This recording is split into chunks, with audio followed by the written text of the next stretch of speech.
The following message is transmitted at the request of the United States government. This is not a test.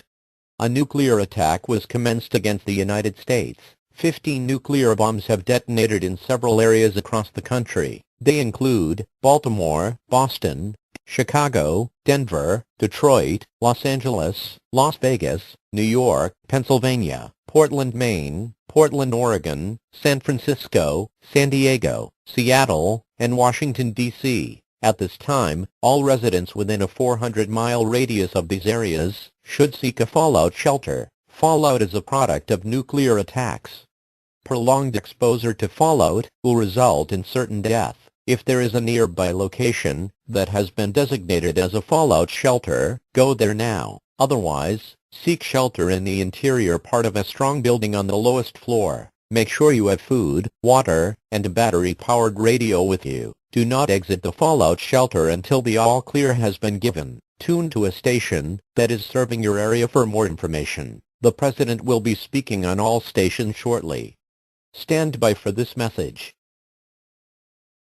This is an emergency action notification. All broadcast and cable systems shall transmit this emergency action notification message. This station has interrupted its regular program at the request of the White House to participate in the emergency alert system. During this emergency, most stations will remain on the air, providing news and information to the public in assigned areas. This is WPIX.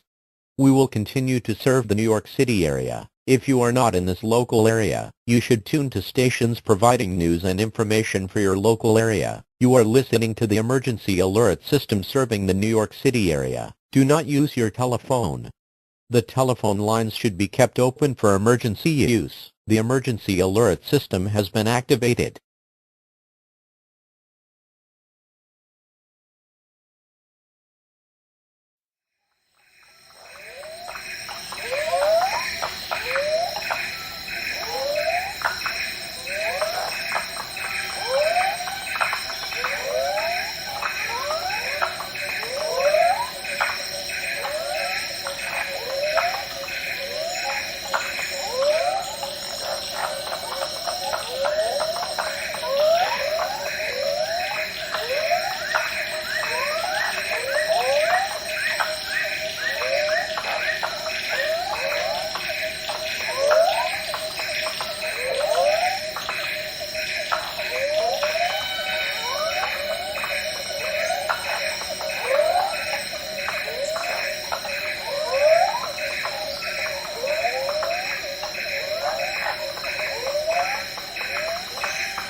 Tell me what it is that you want that you don't have.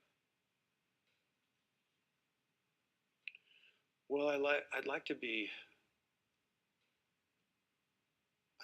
more consistently here, you know.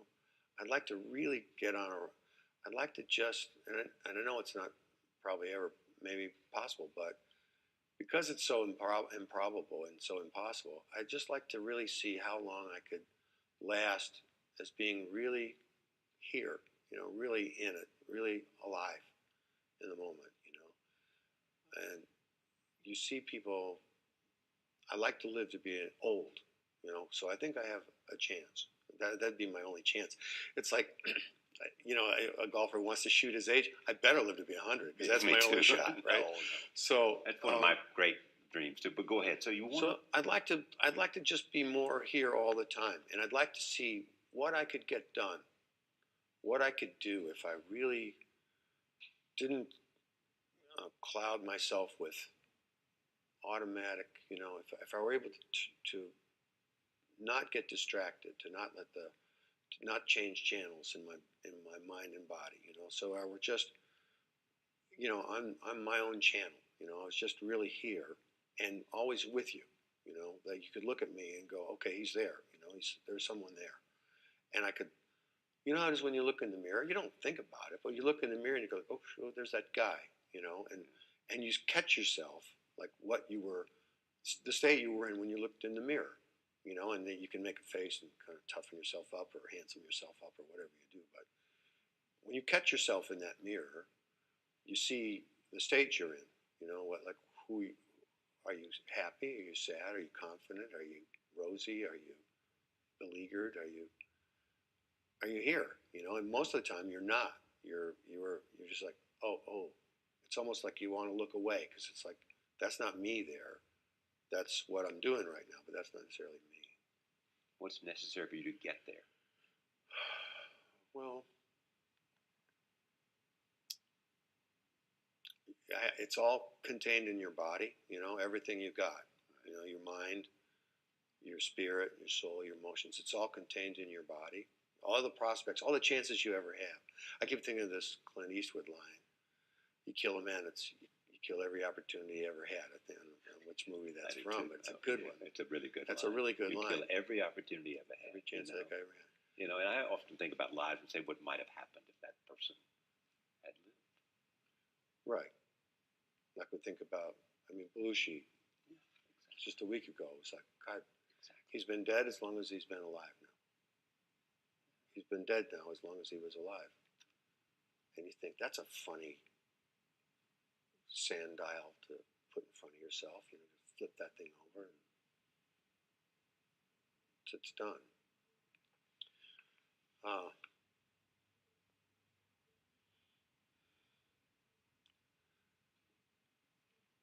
It's that wish to, you know, it's a wish, right? It's really a wish. So, you know, you gotta dream, not dream, but you gotta wish big. You gotta wish big. And I'd like to see what I could do. I got a sort of a drunken phone call from a friend of mine's sister who I really like, and she's funny because she's really funny and she drinks a lot. She called me in the middle of the night, and I was like, oh boy, you know, you ever get someone call you if they're not at their best? Yes. But she was so charming and she was so lovely, and she just kept saying, you have no idea how much you could do, Bill. If you could just, you could do so much. And I've never had anyone talk like that. And it was funny because it was like a drinking phone call in the middle of the night, and I listened to her for 40 minutes or so, 45 minutes while I was sound asleep. But it was really like it came from the other side. You know, it felt like it. It was sort of like a, you know, a voice that was sort of intoxicated, or like a, you know, one of the you know, the visionaries, you know, a visionary speaking to you in the night, coming on in your dream. And I, you know, just I hope to remember that kind of thing. You just try to remember those things, that encouragement, you know. I suspect you know, whatever she was saying to you, you knew it somewhere. You do know that inside of you. Well, it resonated. It rang a bell inside of me, a bell that rings a lot that says, remember, Bill, come back, you know, remember. This is your life. This is the only one you got. As we always say to my one brother, this is not a dress rehearsal. This is your life. Yes. This is not a dress rehearsal. This is your life, you know. So, thank you for coming. Oh, I've enjoyed this. As always. Thanks for asking me. Oh, thank you. So then, we need to see death and that's allied phenomena in its suchness. That is to say, well, it is just after a certain time, as the leaves in the fall disintegrate and fall off the tree, and we say, well, what a lovely autumn it was, this New England trees, a very gorgeous season. So in the same way, human beings fall apart. And well, we say that's terrible. And the unanimity of the social attitude makes it terrible for each individual. But supposing the unanimity of the social attitude was quite different, and there is no reason why it shouldn't be, and falling apart is considered quite the thing to do. After all, it helps to clean things up, it gets old stuff out of the way, and so we, us, I, can all go on. We renew, we come back.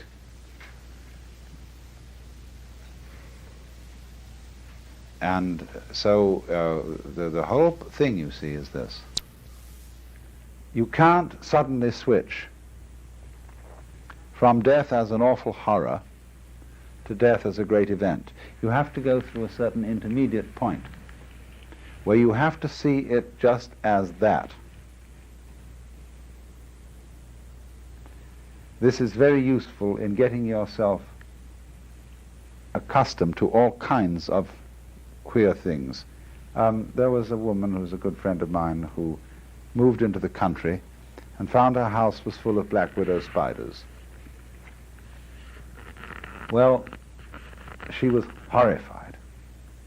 But being very sensible, she bought a book about black widows, and she got a model, there's things that they sell in from biological firms, a dried black widow spider encased in a plastic cube.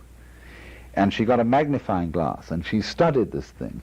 And she learned everything about black widow spiders. Finally, she captured a live one and looked at it under a magnifying glass, and slowly, slowly, slowly, she appreciated the suchness of it. I mean, it's a thing that goes this way and that way, and it has things that go like this, and it bites, and it does this and that. And that's that. Well, having appreciated the suchness of it, she relieved herself of her fear. And then she learned after a while to respect them, and then really to be on very good terms with them. She knew how to keep out of their way and what their habits were. Always when she picked up a shoe, shake the shoe, don't put your foot in without shaking the shoe first. Little things like that. So, somebody wrote me the other day from Santa Barbara and said that in her part of the country there are more private planes than anywhere else in the United States, and they fly at less than 1,000 feet, and they keep going over her place. And she's a very well brought up lady. She says, I'm horrified to find myself running out of doors, shaking my fist at these planes and using foul language. She said, I just can't stand them at any price. So I wrote back, I told her the story about the spiders, and said, now what you're to do is you get yourself a certain book, which I named, which is a complete photographic catalogue of all makes of private planes in the world. And you are to identify them, and every time a plane goes over, look it up in a book and see what kind it is. Go down to the airport, watch them come in and go out, get rides, and never miss one. Always get right into that plane situation. Because then this constant over the house, which is you can get rid of it, you see, and you can say isn't that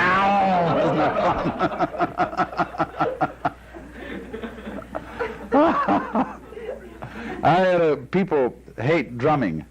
Every time people start playing the conga drums, they call the police. Because there's something about that which seems threatening. They think, why, the cannibals are in the dark, they're out after us. And still you get with it yourself, you see, and you move with that, then however noisy it isn't a problem any longer. But you have to see the suchness of it first, that it is just doing this kind of a bum-ba-chi-chi-bum-bum, and that's that. That's what it is. And it isn't a threat, nor is it, for that matter,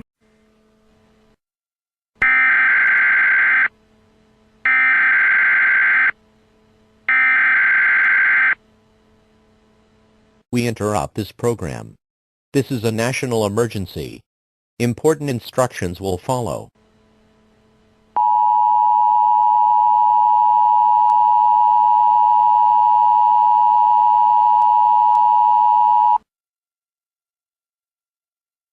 The following message is transmitted at the request of the United States government. This is not a test. A nuclear attack was commenced against the United States.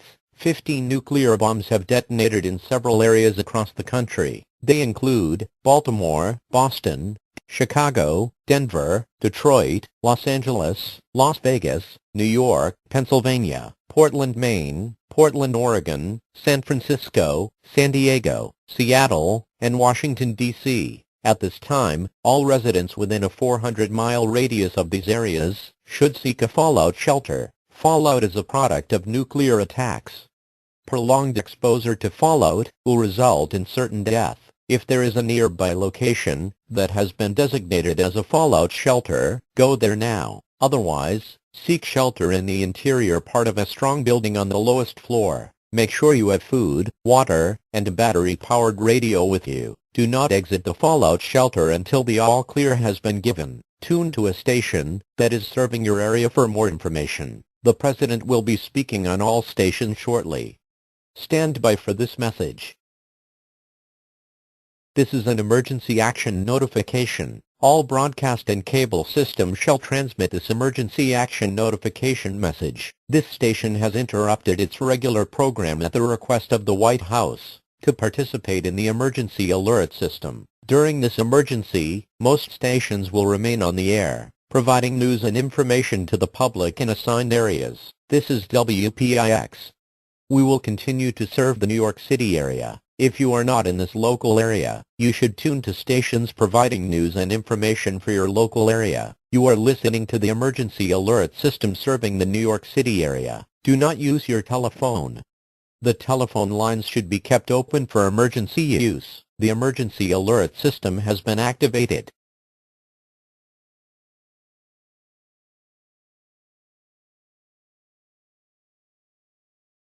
Martin Luther King Jr. nominated him for the Nobel Peace Prize.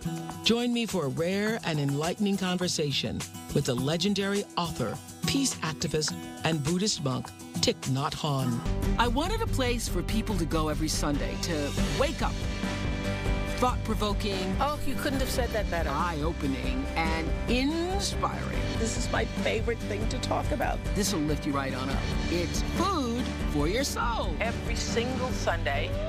This is Super Soul Sunday. At 85, the Vietnamese Buddhist monk Thich Nhat Hanh is one of the most influential spiritual leaders of our time. Thich Nhat Hanh, or Thai as his students call him, Thai means teacher, is author of more than 100 books. A copy of his Living Buddha, Living Christ never leaves my bedside. His spiritual journey began at the early age of 7, when he felt the calling to become a monk.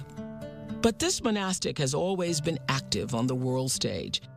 In the early 60s, horrified by the escalating civil war in Vietnam, Thai spearheaded one of the great nonviolent resistance movements of the 20th century. Martin Luther King Jr. took notice and spoke out against the Vietnam War for the first time at Nhat Hanh's urging, and later nominated Thich Nhat Hanh for the Nobel Peace Prize. In 1982, Thai established a monastery and retreat center in France, where thousands of followers still flock every year. He lives there today, devoting his life to mindful meditation, helping people to be passionately present in the here and now. What a treat it was to finally meet Thich Nhat Hanh on one of his trips to New York City. Well, thank you for the honor of talking to me today. Thank you for that. Already, just being in your presence for a short time, I feel less stressed than I did when I started out the day.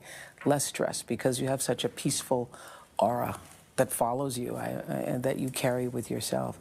Are you always this content and peaceful? This is my training, this is my practice. And we try to live every moment like that, relax, dwelling peacefully in the present moment, and respond to events with compassion. So in a moment where you are perhaps going to miss a plane or be late for an appointment or something is causing you to be stressful, you do what? go back to my breathing and try to be in that moment deeply, because there is a possibility to handle every kind of event. And the essential is to keep the peace in yourself. So let's start with 1926, born in Vietnam. Any wonderful memory that you can share of your childhood, your favorite childhood memory? One day I saw the picture of the Buddha on a Buddhist magazine, and he was sitting on the grass. How old were you? 7, 8. And he was sitting on the grass, very peaceful, smiling, and I was impressed. Around me, people were not like that, so I had the desire to be someone like him. And I nourished that kind of desire until the age of 16, when I had the permission of my parents to go and ordain as a novice monk. Did your parents encourage you, or were they reluctant for this to happen to you? In the beginning, they were reluctant because they thought that the life of a monk is hard, difficult. So this desire to become a monk started when you were 7 years old? Yeah. Yes. And what did that feel like? What did those urgings, that sense of this is what I must do or must become, what did that feel like? I would not be happy if I cannot become a monk. That is the feeling. Mm-hmm. And we call it the beginner's mind. Beginner's mind. Yeah, the deep intention, the deepest desire that one person may have. And I can say that since that time until this day, this beginner's mind is still alive in me. Let's go back to 1966 when you were invited to speak at Cornell. And shortly after that, you weren't allowed back into your country and were exiled for 39 years. How did you deal with those feelings? First of all, what did you feel at the time? I have left my community at home. I was like a bee taken out of the beehive. Mm-hmm. And if I don't practice, and then I will dry up. Did you feel sadness? Yes. Mm-hmm. Did you allow yourself to feel the sadness? In the first year of my being exiled, I dreamt almost every night of going home. Can you explain to us, for people who don't understand, you were not allowed back in the country because you were, in essence, a peaceful warrior. You were practicing peace. They didn't appreciate your Buddhism. What was the reason you weren't allowed back in the country? During the war, well, the warring parties all declared that they wanted to fight until the end. And those of us who tried to speak out against the war, to speak about reconciliation between brothers and brothers, mm-hmm. They did not want us to raise our voice. So when you were a man without a country, you made another country, made a home in other countries. And the United States was one of them. Yes. How did you meet Martin Luther King? In June the 1st, 65, I wrote him a letter explaining to him why the monks in Vietnam immolated themselves by fire. I said that it's not a suicide, because in a difficult situation like Vietnam, to make your voice heard is difficult.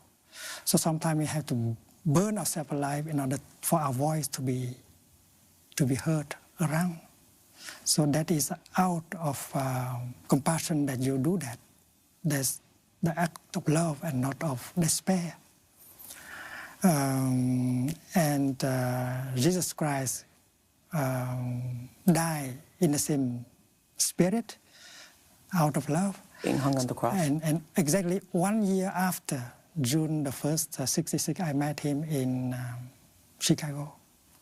And we had that discussion about peace, freedom, and community.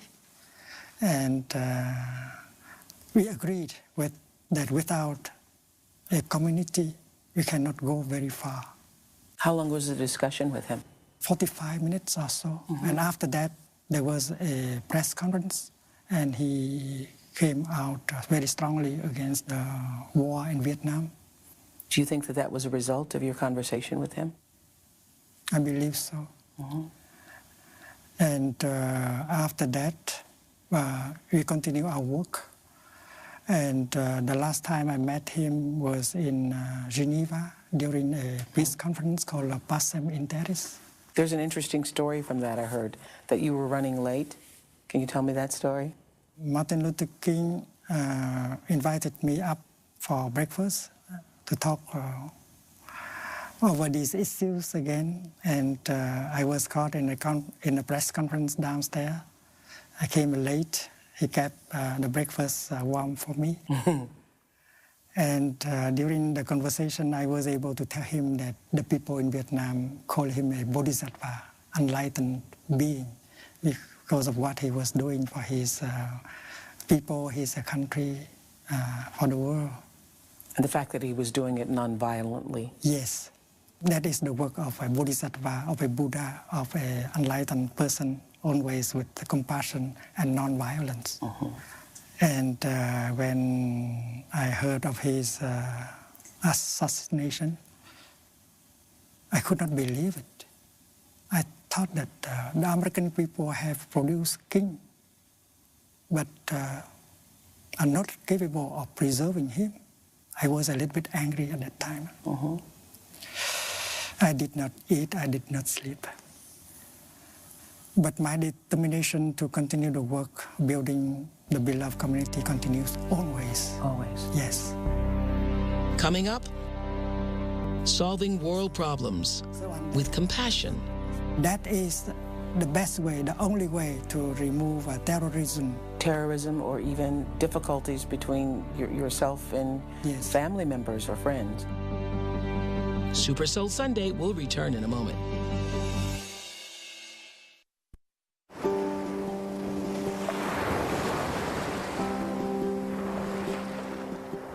What makes you laugh?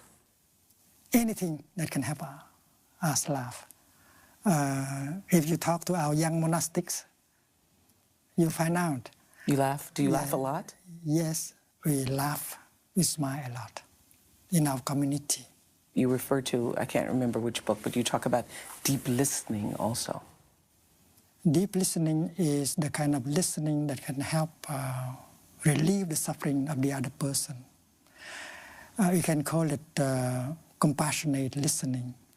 You listen with only one purpose, help him or her to empty his heart.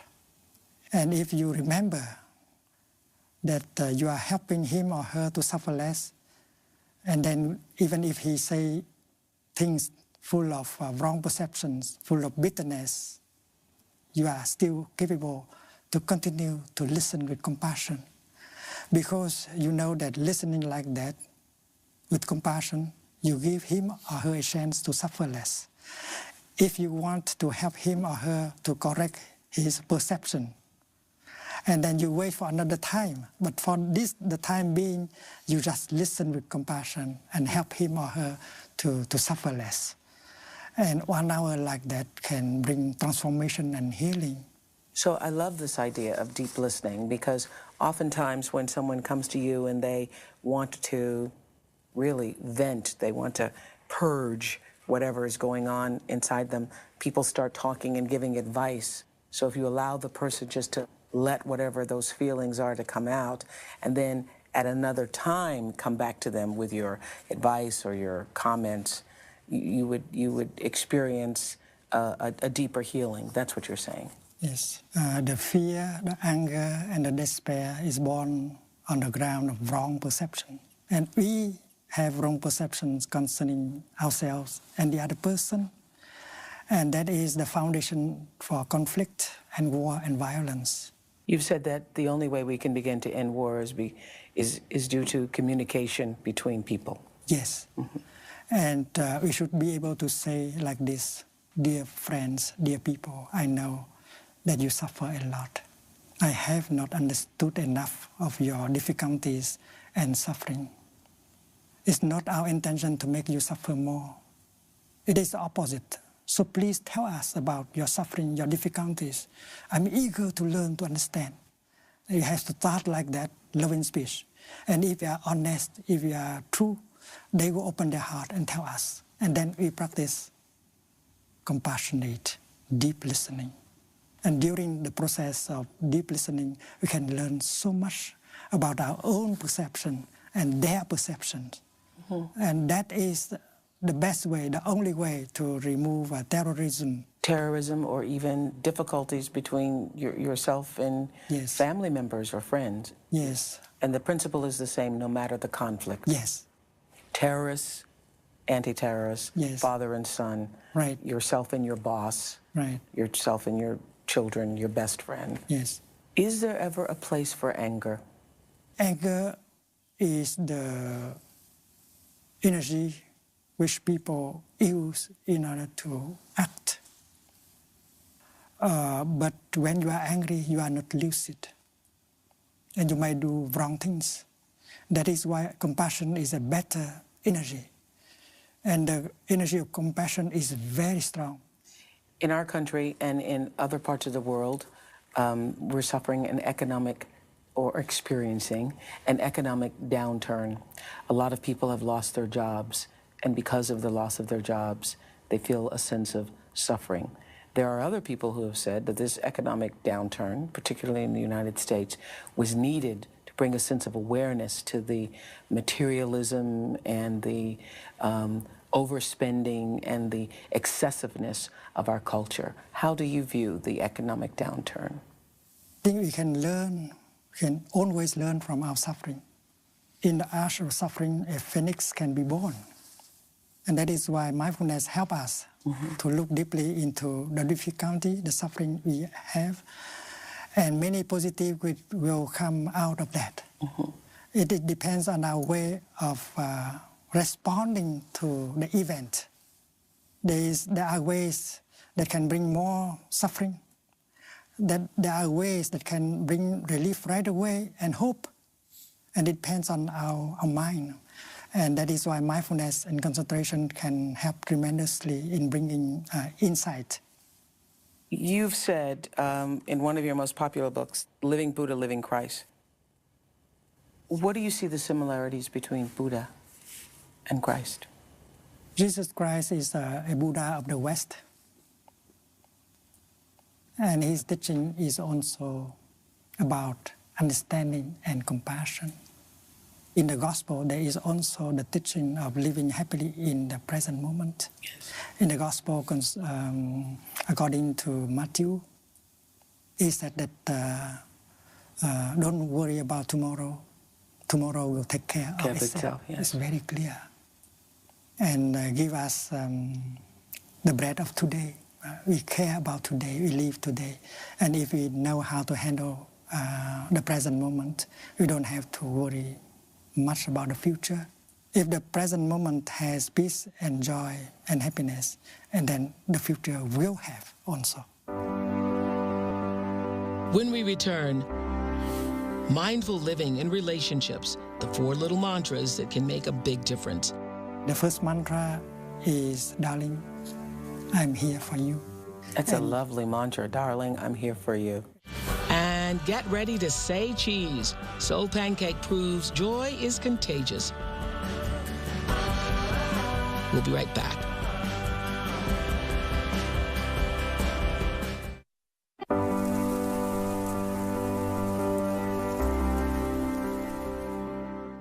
The nature of Buddhism, as I understand, is to believe that we are all pure and radiant at our core. And yet we see around us so much evidence that people are not acting out of a sense of purity and radiance. How do we reconcile that? Well, happiness and suffering, they support each other. They inter-are. They inter-are. Inter-are. To be is to inter-be. It's like the left and the right. If the left is not there, the right cannot be there. So the same thing is true with suffering and happiness. And good and evil, they inter-are also. In every one of us, there are good seeds and there are bad seeds. And that's just the nature of being human. Yeah. There is the lotus that grow out of the mud. We need the mud in order to make the lotus. You cannot grow lotus on marble. You have to grow it on the mud. Mud. So suffering is the kind of mud that we must be able to use in order to grow the flower of understanding and love. Do you meditate every single day? Not only every day, but every moment. While drinking, while talking, while writing, while watering our garden. It's always possible to practice living in the here and the now. That's what we call meditation. But do you ever sit silently with yourself and Yes, we sit. recite a mantra or not recite a mantra? We sit alone, we sit together. The more people you sit with, the better, though, right? Yeah, the collective energy is very, very helpful. I like to talk about the mantras that you just mentioned.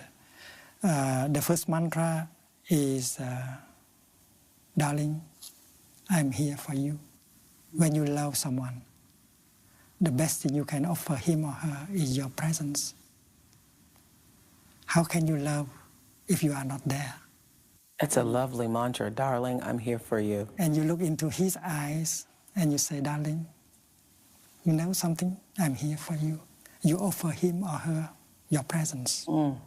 And your true presence. You are not preoccupied with the past or the future, your project. You are for your beloved one. The second mantra is, darling, I know you are there. And I am so happy. Because you are truly there, you recognize the presence of your beloved one as something very precious. And you use your mindfulness to recognize that, embrace your beloved one with mindfulness, and she will bloom like a flower. To be loved means to be recognized as existing. And these two mantras can bring happiness right away. Even if your beloved one is not there, you can use your telephone and practice the mantra. Darling, I'm here for you. Yeah. And darling, I know you're there. The third mantra is what you practice when your beloved one suffers. Darling, I know you suffer. That is why I'm here for you. Before you do something to help her, to help him, your presence already can bring some relief. And the acknowledgement of the suffering or the hurting. Yes. And the fourth mantra is a little bit more difficult. And that is when you suffer. And you believe that your suffering has been caused by your beloved one. So you suffer so deeply. And you prefer to go to your room and close the door and suffer alone. Yes. You get hurt. And you want to punish him or her for having made you suffer. Yes. And the mantra is to overcome that. The mantra is, darling, I suffer. I am trying my best to practice. Please help me.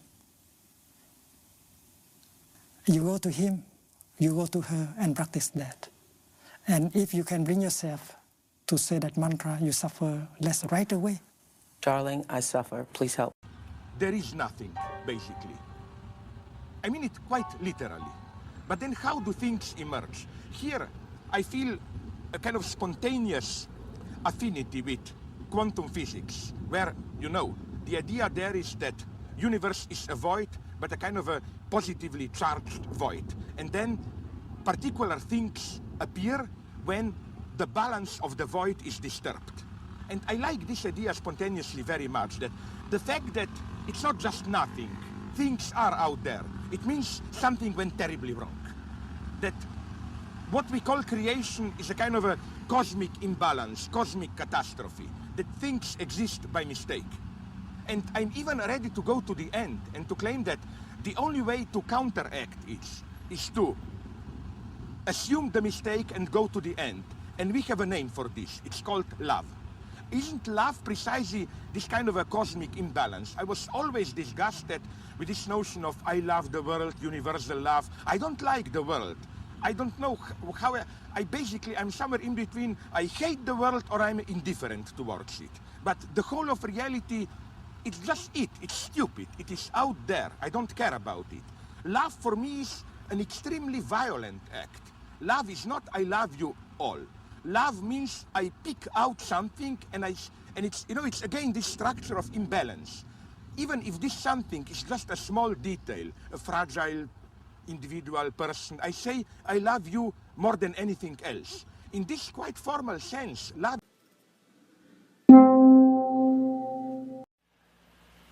This is a course entitled The Yogas of the Bhagavad Gita.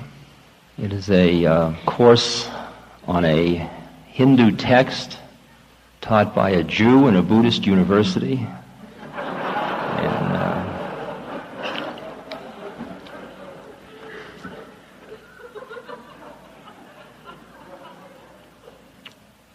Who has a great love for Christ and Allah. This course is primarily concerned with the devotional and karma yogic aspects of life. To me, words are birds. They come and they go, and what I say may not be as important as just the fact that we are together concerned with the Bhagavad Gita. My understanding of what we're doing here is because you are genuinely seeking in the realm of the development of the spirit of your own consciousness. That's what I'm doing here. And when we are gathered together in that way, with trust and with open hearts, a transmission occurs. And that transmission is one which deepens all of our connectedness to the living spirit, to the faith, in the possibility of who we are when we finish being who we thought we were. Now, when I use the word transmission, there is a tendency to think that I am going to transmit something to you, that he will transmit to us. And I would like to read to you a quote from Ramakrishna, which says that rainwater falling upon the roof of a house flows down to the ground, often through spouts shaped grotesquely like a tiger's head. One gets the impression that the water comes from the tiger's mouth, but in reality it descends from the sky. In the same way, the holy teachings that come from the mouths of godly men seem to be uttered by those men themselves, while in reality they proceed from God. In talking with Swami Muktananda, who is a very, very beautiful saint from India, I was expressing to him my feeling of presumption at attempting to teach the Gita. In India, most people are pundits. It's part of the way of life. Most people are great scholars, really, and they have all made extensive studies of the Gita. The Gita is a book which has been commentaried more than any other book in the history of man.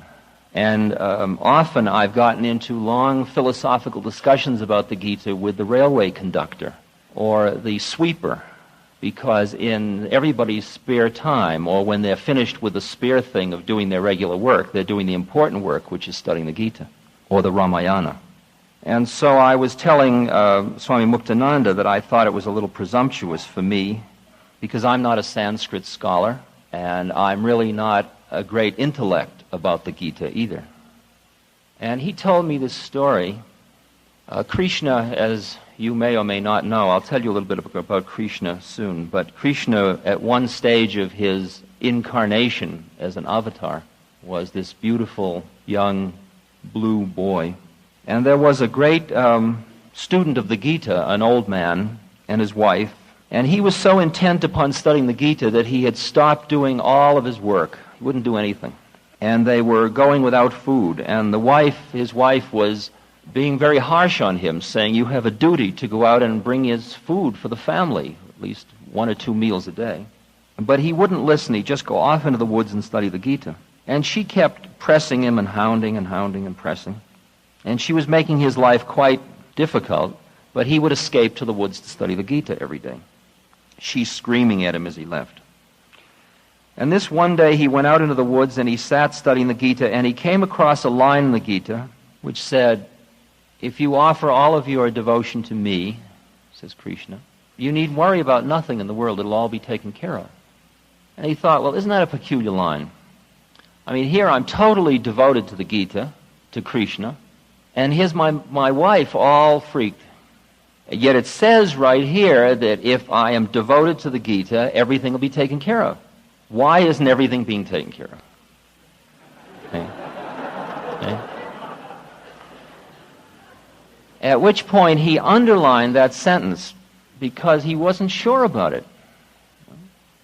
At that moment, back at his house, there was a knock at the door, and the wife went to the door, and there was a young man standing there with bags of rice and dal, lentils, and flour, long supply for many months. And the wife said, "What are you doing? What is this?" He said, "This is for the family of somebody who studies the Gita." And he brought in these big bags of food, and she noticed as he was setting them down that on his chest, his shirt was open, and there was a wound on his chest, and there was blood coming out of the wound. And she said to him, what happened to you? And he said, "Oh, this was done to me." She said, "Who did this to you?" He said, "This was done to me by a man studying the Gita out in the woods." And he said no more, and he left. Husband came back, and he saw all the food, and he asked his wife about it. And she said, "But you know," she said, "this peculiar thing." She said, "When I looked at him, there was blood coming out of this wound in his chest, and when we asked him what the wound was about, he said, it was done by a man studying the Gita out in the woods." And at this point, the old man realized what had happened, and he passed out. He fainted. And Swami Muktananda said to me, "You see," when the man had underlined, with doubt, the doubt had been the wound in Krishna. Swami Muktananda said, "You see, the Gita isn't a book about Krishna. The Gita is Krishna. Gita is Krishna." And he said, "You don't have to worry about teaching the Gita. That's none of your business. The Gita will teach itself. You know, Krishna will do it in spite of you." So I have been taken off the hook by Swami Muktananda. I think the reason that when Marvin Casper asked me if I would teach at a new institute in Boulder, I said I would because I very, very highly honor Chogyam Trungpa Rinpoche. I think we are very, very fortunate to have such an extraordinarily evolved being in our midst. And I have no ashrams, no students, no trip. I'm a student. And what I've been doing in the past few years is feeling that it was my dharma, and we'll be discussing that term ad nauseum. It is my dharma to support pure transmissions in America. Seems to be what my work is. So I've been doing benefits for Zen monasteries, for Hindu yogic ashrams, for Christian Benedictine monasteries, helping the Sufis, making announcements for the Hasids.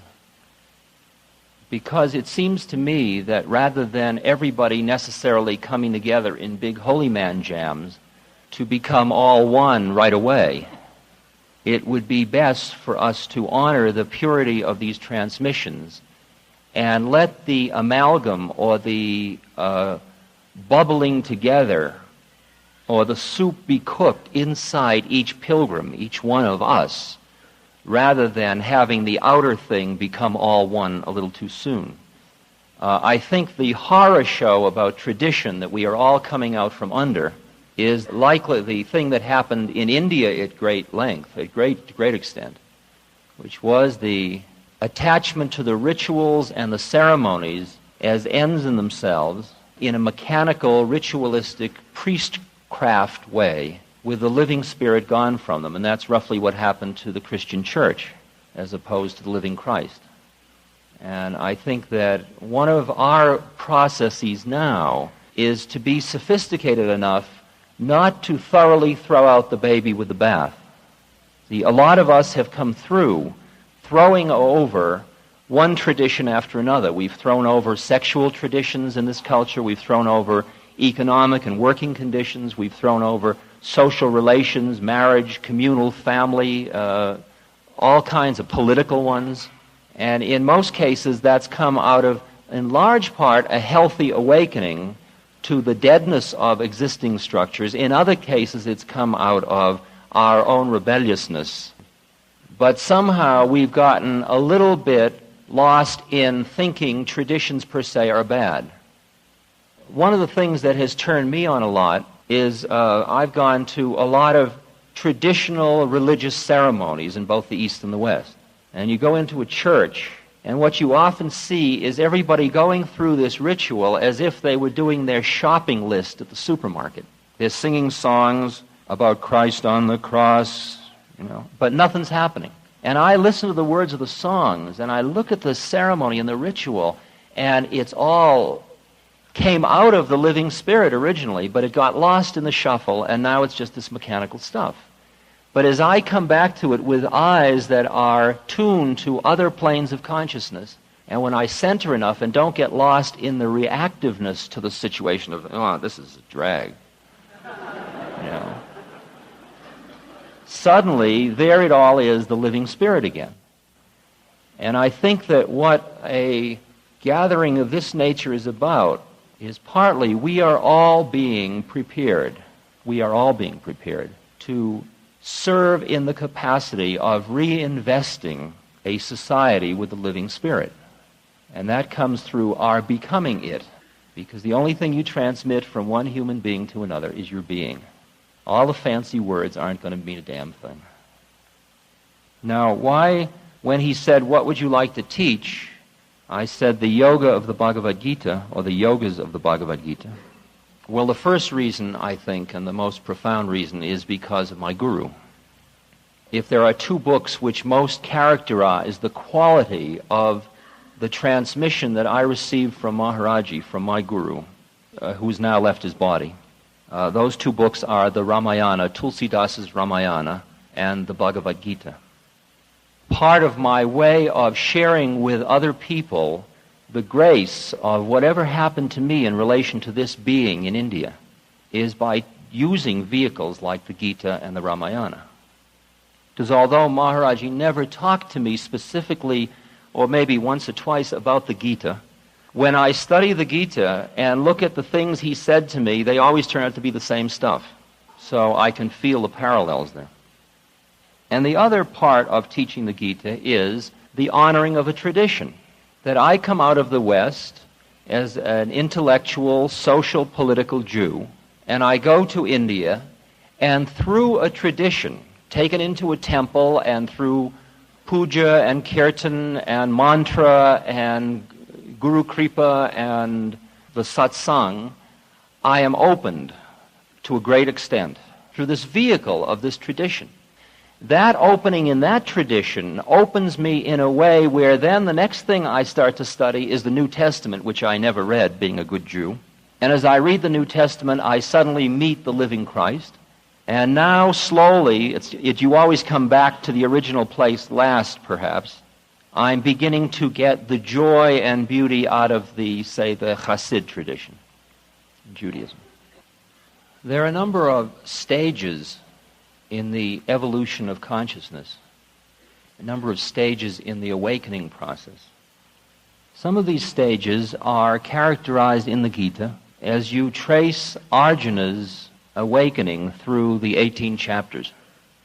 First there's despair, and then there's a possibility, and then there's a beginning of awakening, and then comes chapters 7 through 12, which are primarily the opening of the mystic vision and the deepening of the direct experience, and then comes the last part, which is when the faith is strong and the laying on of the heavy wisdom. That's the way that's spelled out in the Gita. We are representing in this group of people a variety of levels of consciousness, who you and I are. Some of us are just beginning to feel a little bit of malaise, a little bit of discomfort with the way the game's been going in life. And on the other end, some of you are so drunk with bliss of mystic vision that it's everything you can do to stay here and not go off into a cave. And people have to force you to eat because all worldly desire has fallen away.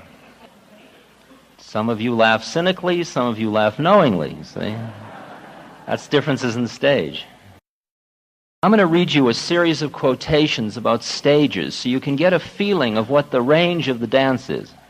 This is Jacob Boehme, the Christian mystic. The external world or the external life is not a valley of suffering for those who enjoy it, but only for those who know of a higher life. The animal enjoys animal life. The intellect, the intellectual realm. But he who has entered into regeneration recognizes his terrestrial existence as a burden and a prison. With this recognition, he takes upon himself the cross of Christ. Now, you can say, well, it's not all burden and prison. And whatever you answer to that, you're answering from where you're sitting. So if you don't judge, just listen and hear these all as a kind of a cut-up of stages. Matthew 13, for this people's heart is waxed gross, and their ears are dull of hearing, and their eyes they have closed. But blessed are your eyes, for they see, and your ears, for they hear. For verily I say unto you, that many prophets and righteous men have desired to see those things which you see, and have not seen them, and to hear those things which you hear, and have not heard them. Uspensky, a student of Gurdjieff. But I had an inner conviction that something had already changed in me, and that now everything would go differently. Recognize that one? This is a nice one about Gurdjieff and Uspensky. Our friends found us becoming dull. Gurdjieff said, there is worse to come. He is an interesting man who lies well. You've already begun to die. It is a long way yet to complete death, but still a certain amount of silliness is going out of you. You can no longer deceive yourselves as sincerely as you did before. You have now got the taste of truth. That one we recognize. The line, you can no longer deceive yourself as sincerely as you did before. That word sincerely is just so essence. It's just how sincere we've been in our deception, in our self-righteousness. Ramakrishna, the nearer you come to God, the less are you disposed to question and reason. When you come up to Him, when you behold Him as the reality, then all noise, all disputations are at an end. Then it's time for sleep, for the enjoyment which comes in samadhi, in which one is in a state of communion with the blessed vision divine. A Zen statement. When an ordinary man attains knowledge, he is a sage. When a sage attains understanding, he is an ordinary man. So that when we finish this entire journey, we will then fully be the statement of nothing special. It's very reassuring, isn't it? Kabir. Dancing is not for me anymore. The mind no longer plays the tune. What was empty is now full. The vessel of desires is broken. The gown of desire has become frayed. All illusions are gone. Parts enough have I played. I can act no more. Friends and companions have all forsaken me. The restless ones are steady at last. All disputes are settled. Kabir says, by Ram's grace, he has found his full reward. Thomas Merton. As soon as a man is fully disposed to be alone with God, he is alone with God no matter where he may be. In the country, the monastery, the woods, or the city. The lightning flashes from east to west, illuminating the whole horizon and striking where it pleases. And at the same instant, the infinite liberty of God flashes in the depths of that man's soul, and he is illumined. At that moment, he sees that though he seems to be in the middle of his journey, he has already arrived at the end. For the life of grace on earth is the beginning of the life of glory. Although he is a traveler in time, he has opened his eyes for a moment in eternity. And though some of that may be said in a way that's difficult for us to hear just yet, for example, the life of grace on earth is the beginning of the life of glory. May I say that perhaps by the end of the course, if not now, you will recognize that you are primarily no longer existing with your basic identification on the plane of reality that you started out with. That you are already a novice or a participant in another realm or loca or plane of consciousness that becomes more real than the one you left behind. It, of course, will turn out to be an illusion too, but that will come in due time. And these are some instructions to you from Chuang Tzu about this course.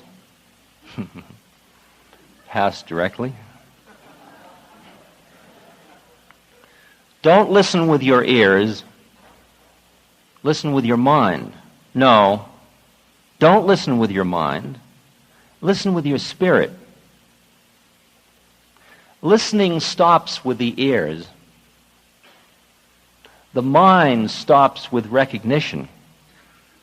But the spirit is empty and waits on all things. And the way gathers in emptiness alone. Emptiness is the fasting of the mind. It's easy to keep from walking. The hard thing is to walk without touching the ground. You see, part of our head trips about courses is we go back into a certain perceptual frame of reference about stuff. And who are we again? We are the researcher. We're the judger, collector, observer, analyzer, using our analytic mind and identifying with it. There is another way of doing this whole trip, and that is by being so empty, by being so non-judgmental. I mean, if you're taking 3 or 4 courses, you will go insane if you try to analytically bring it all together, because there is an incredible amount of paradox in the situation. And the rational mind will be boggled, I assure you. Now, I have no trouble whatsoever loving Trungpa taking teachings from him, loving Maharaji taking teachings, going to a Christian monastery taking teachings, sitting in Zen Buddhism and taking teachings and solving koans. To me, it all comes together, but I wouldn't try to analytically tell how it comes together. It comes together because I decided at one stage of the game to open Pandora's box and let it all in. And whatever would float, would float. I even remember when it happened. It was back at Harvard, and Tim Leary and I were doing research on psychedelics at Harvard. And Harvard was getting a little concerned because we had just ordered $500,000 of LSD from Switzerland.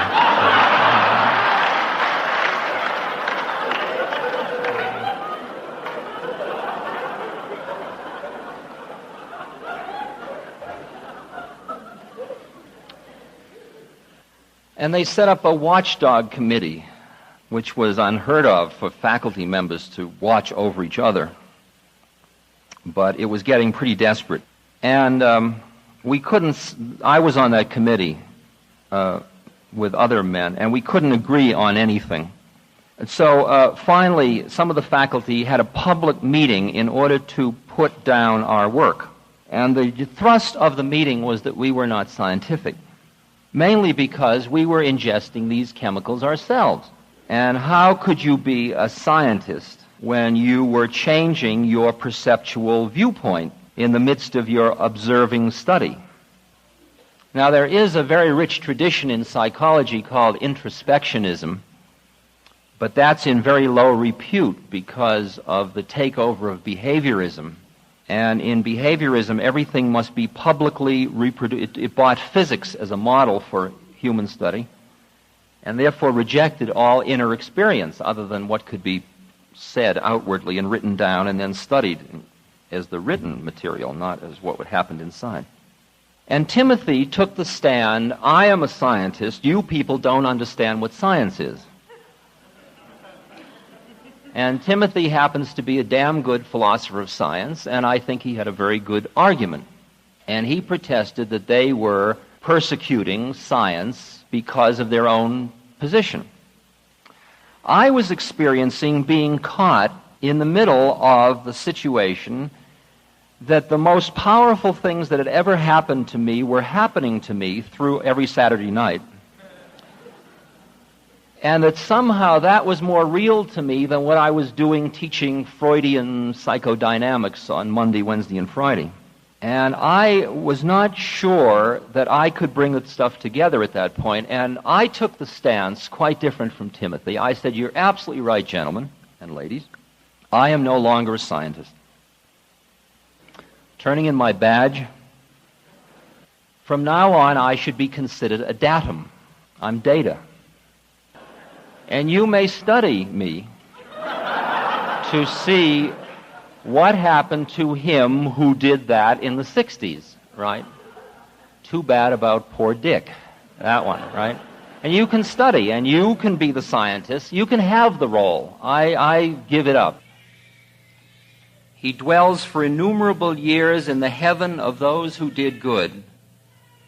And then this man who failed in yoga is born again in the house of the good and the great. He may even be born into a family of yogis where the wisdom of yoga shines. But to be born into such a family is a rare event in this world. Now, if you can begin to reflect on your own life, as I do, as a continuing part of an unfolding drama, and that which family you took birth in, who your father turns out to be, who your mother turns out to be, who your brothers and sisters turn out to be, what experiences you have had thus far in your life, are all part of a predetermined karmic package. And that all this is running off perfectly lawfully. There is no chance in this system. The laws of reincarnation, the laws of karma, are unbending. And there is no force in the universe that is aside from them. You say, well, isn't God aside from the laws of karma? Well, God, in a way, is the laws of karma. And there is a question of why someone would break their own law, though they have the capacity to destroy the whole thing with a thought, why he or she or it would do it. Now, all this that is talking about reincarnation sounds awfully solid, like you are somebody who is passing through birth and death and birth and death and birth and death. And who is that somebody? Who is that somebody? And to bring it together for you a little bit with other systems, let me quote again from the Pali literature.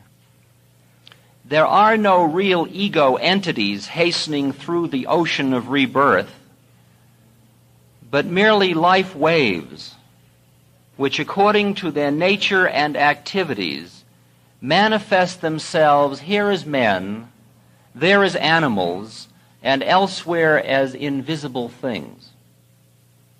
Every act you create, every act you do, depending on the desire connected with that act, which we're going to be talking about, creates in your mind what in Hinduism are called vasanas, or subtle thought forms, thought waves. And they remain. And when you die, they remain. Because what dies is the physical body, and there are sheaths, and these sheaths go. And what are remaining are these subtle mental tendencies, which function like a DNA code, which determine the next round, if you will.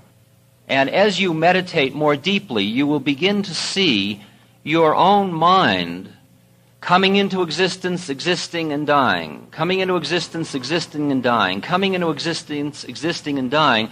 But over that continuity, you will see incredible repetitiveness of the nature of the content of those thought forms.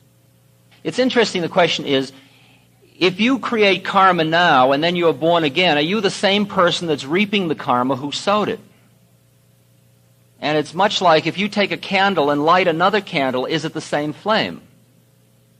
Or is there merely a transmission from one to another to another to another, and really the person who's reaping the karma, like you, are reaping the karma of incredible past lifetimes? At one point in the Pali literature, the bhikkhus asked the Buddha, why did so-and-so, this very, very high being, why did he die such a horrible death? I mean, it isn't fair. He's been so pure, he's been so good, he's been such a high bhikkhu. Why should he die such a horrible death? And Buddha says, well, I'll tell you how it is. Some 500 births ago, he killed his parents. And he's been paying for it every birth since then. Now, I can experience in my own life that when I go to India and go into these villages and I find myself doing sadhana and sitting in a very simple environment, and realize that I came out of a Jewish middle-class Boston environment where 12 years ago I didn't even know the word yoga. And if anybody had said, 12 years from now you'll be a yogi, I mean, when I was on the Harvard faculty, I would have laughed, because it's a drag. Because if I take that role, I've got to sit, and everything that comes near me, I've got to say, well, will I accept it? What is the probability of its reoccurrence? How many sigma, And I've got to live in a probabilistic model and sit with the skeptical stance of doubt, which always keeps me a certain distance from the here, because I always have to be one thought away. And I realized I didn't want to be one thought away from life anymore. I wanted to dive into the soup and the hell with it, and whatever would happen would happen. I wanted to get to the point where when I sit in India in a village and people tell me stories about miracles that would turn the hair of Westerners gray, I'd say, yeah, of course, far out. And I can mean it. As far as I'm concerned, it's all true, right? And if it isn't, that's its problem, not mine. Okay? All right? Now, this puts some burden on you, because I'm not going to represent your superego. I'm not going to sit and be critical. I'm just going to be data, right? And therefore, you have the choice of which stance you will take. Are you going to say, oh, the hell with it, let's go?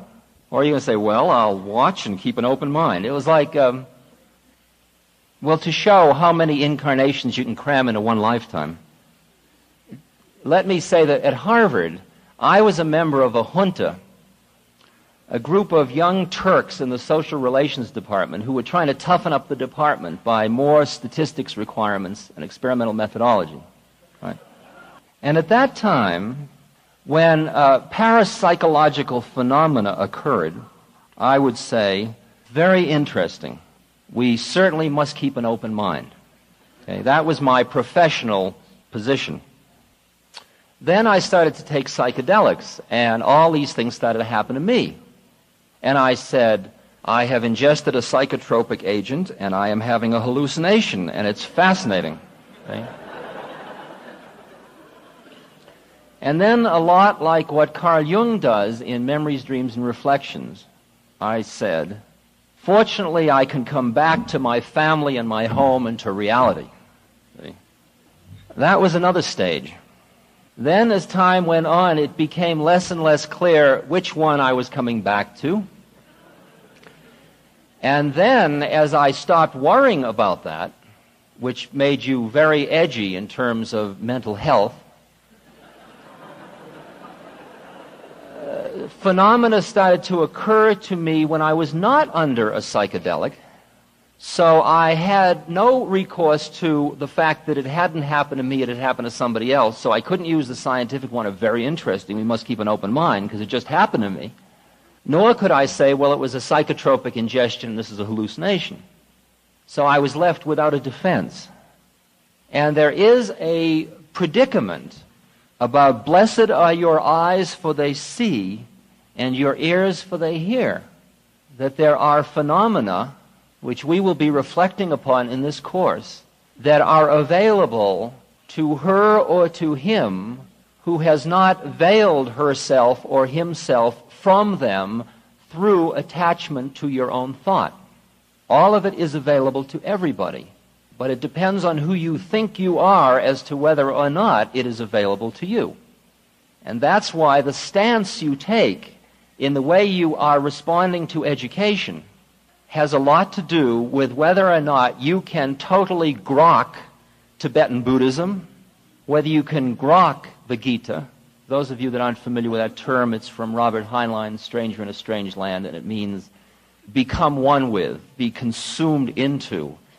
Grok means that if we ground one of us up in a stew and the other one ate it, we would grok one another and it wouldn't matter who did the eating. Okay? That's Heinlein's definition of grok. They kept translating what they heard into their habitual language. They had ceased to hope and believe there might be anything new. Now, in designing the program for Naropa, my one request was that meditation be an integral part of the Institute, because it seemed to me that what we bring to a new environment are our predisposing set of thought forms, and that they filter everything so that nothing new ever happens. Have you noticed that? Like you come and you say, it's all going to be new in Boulder, and then later on you say, gee, you know, Boulder was just like San Francisco. I mean, you've been through enough of these by now. I know that I've thought I'm neurotic in New York, I'll go to Chicago, and I end up being just as neurotic in Chicago. Okay? Because you keep recreating your own hells, or heavens, whichever one you're attached to. And when you create this universe, you're creating it because your mind, you know, you walk into a new situation and immediately you label it in terms of your own attachments. And that's what we're going to talk lots about in this course. First of all, I am going to assume that everybody has read the Bhagavad Gita. It'll only take you about 3 or 4 hours to read anyway. May I suggest you read it the first time as a very interesting story. May I next suggest that you read the Gita twice more.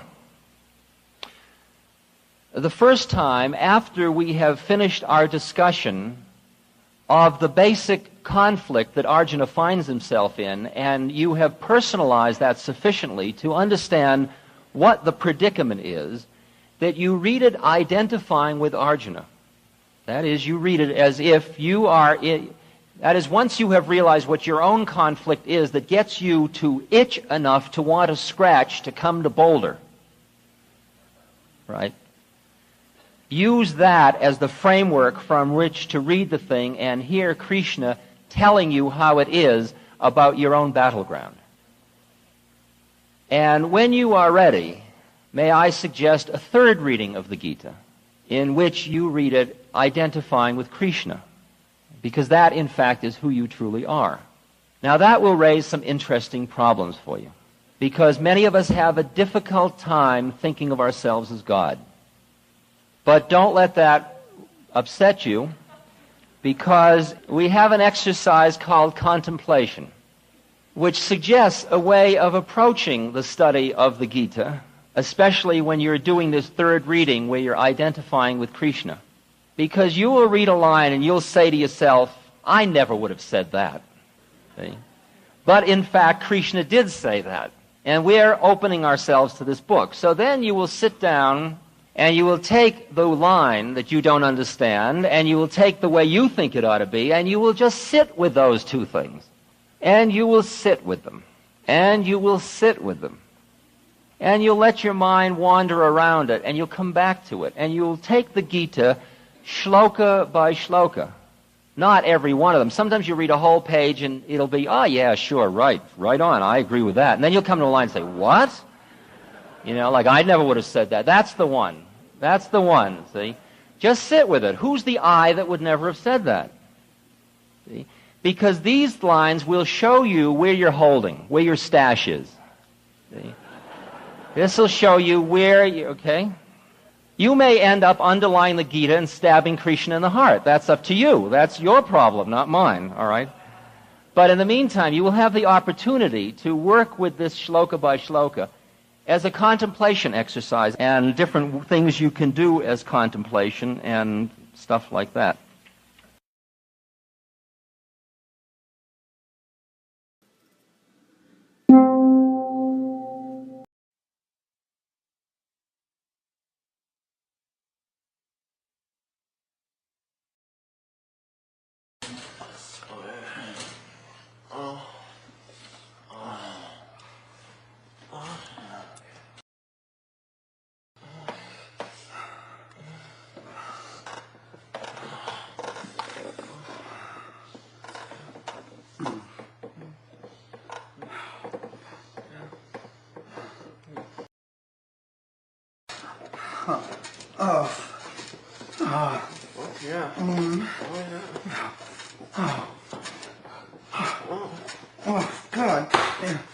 God.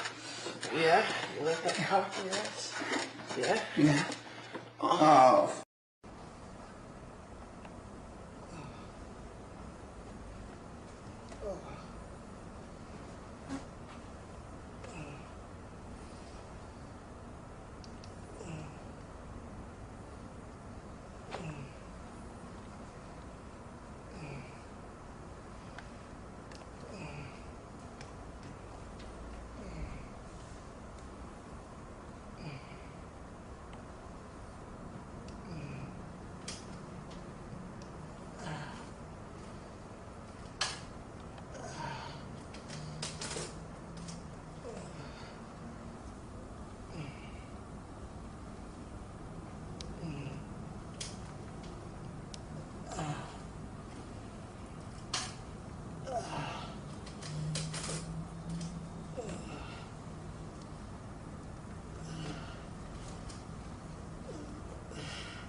my way, and it just didn't happen.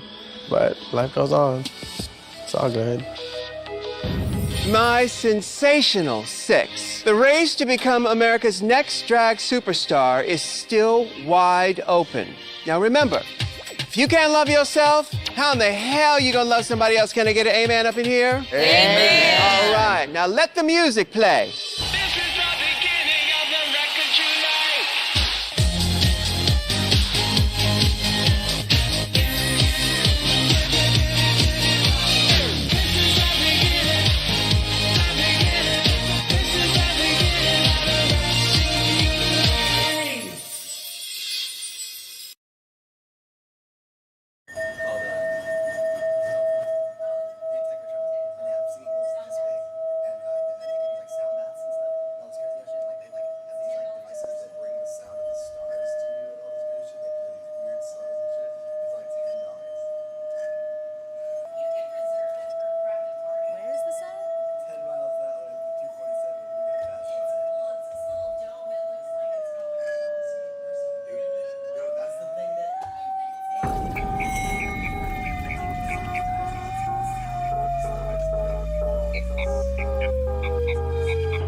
something happening here, but what it is ain't exactly clear. There's a man with a gun over there, telling me I got to beware. I think it's time we stop.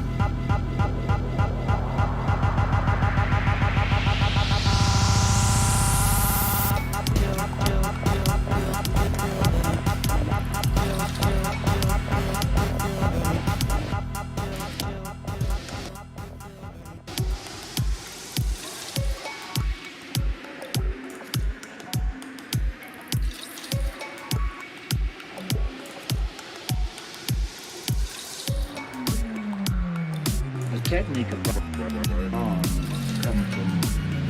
the air, spiritually oriented. I mean, just things that you just pick up out of here in the sky that no one tunes to. Like my whole life is spiritually oriented. Like some people say I'm strange, the way I dress, the way I talk, the way I feel. I'm in line with what I believe in. I try to project what I believe in. And that leaves some people out. They don't know what I believe in. They don't know what I believe in. They don't know what I believe in.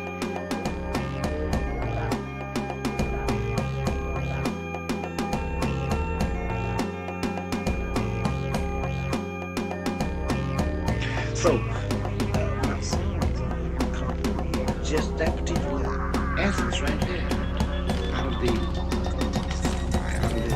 I came up with Let's Stay Together. Like I said, I went to the studio to record One Night Stand and come with y'all.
Now, just to get us all together into a metaphorical system, we can play in the game of metaphors any way you want. I mean, depends on who you're talking to, you pick your metaphor. But I'm going to use one that just allows us to jump across systems easily. And if we all talk the same one, it'll make it more fun to play.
So our journey takes us into the field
Here's the tempo. I'll give it to you now. 1, 2, 1, 2, 1, 2, 3, 4, 4, 4, 4,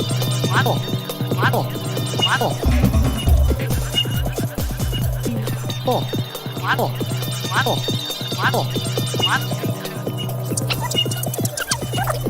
I'll give it to you now. Here's the tempo. I'll give it to you now. 1, 2, 1, 2, 1, 2, 1, 2, 1, 2, 1, 2, 1, 2, 1,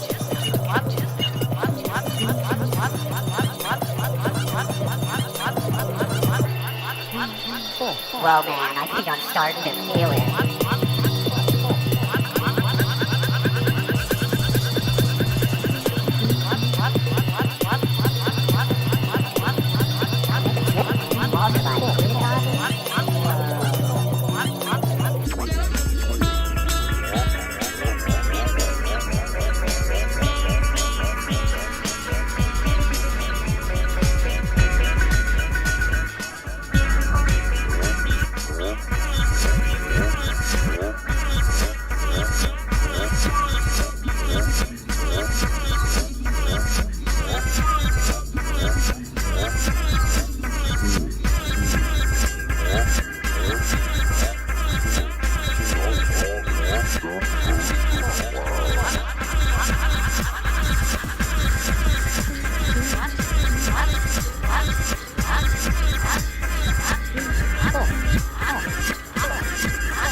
Please welcome Douglas Rushkoff.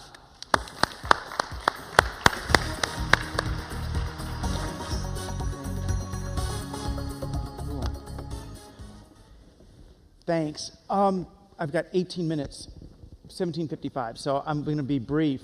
What I want to tell you is that the current global financial crisis is the web's fault, that it's a good thing, and that it's really the arresting of a 400 or 500 year process through which value has been extracted from real people and companies unfairly and unproductively. And that if we seize this opportunity, if we seize the day, then we can make pretty much everything great. And if we don't, they will recover and make us miserable for another few centuries. So if you got that, I'm done. Let me try to back that up. This became clear to me in around 1999 when I got a phone call from a guy who said he was the CEO of an American television manufacturer.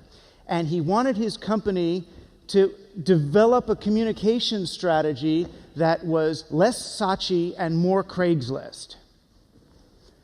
And by that, he meant, in his own way, that he wanted to try to become a transparent business. He wanted to be more net-friendly. He wanted to have interaction rather than just TV commercials. And he probably also thought it would be cheaper.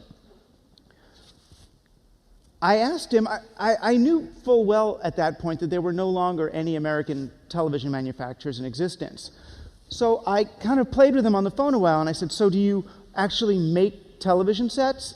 He said, well, no, we outsourced the television manufacturing to Korea about a decade ago. Well, do you design the television sets? He goes, well, yes. Well, no, actually, there's a firm in San Francisco that designs the television sets for us. He didn't do the marketing of the television sets. That went to one of the Omnicom companies. So I asked him, so what do you actually do? What does your company do?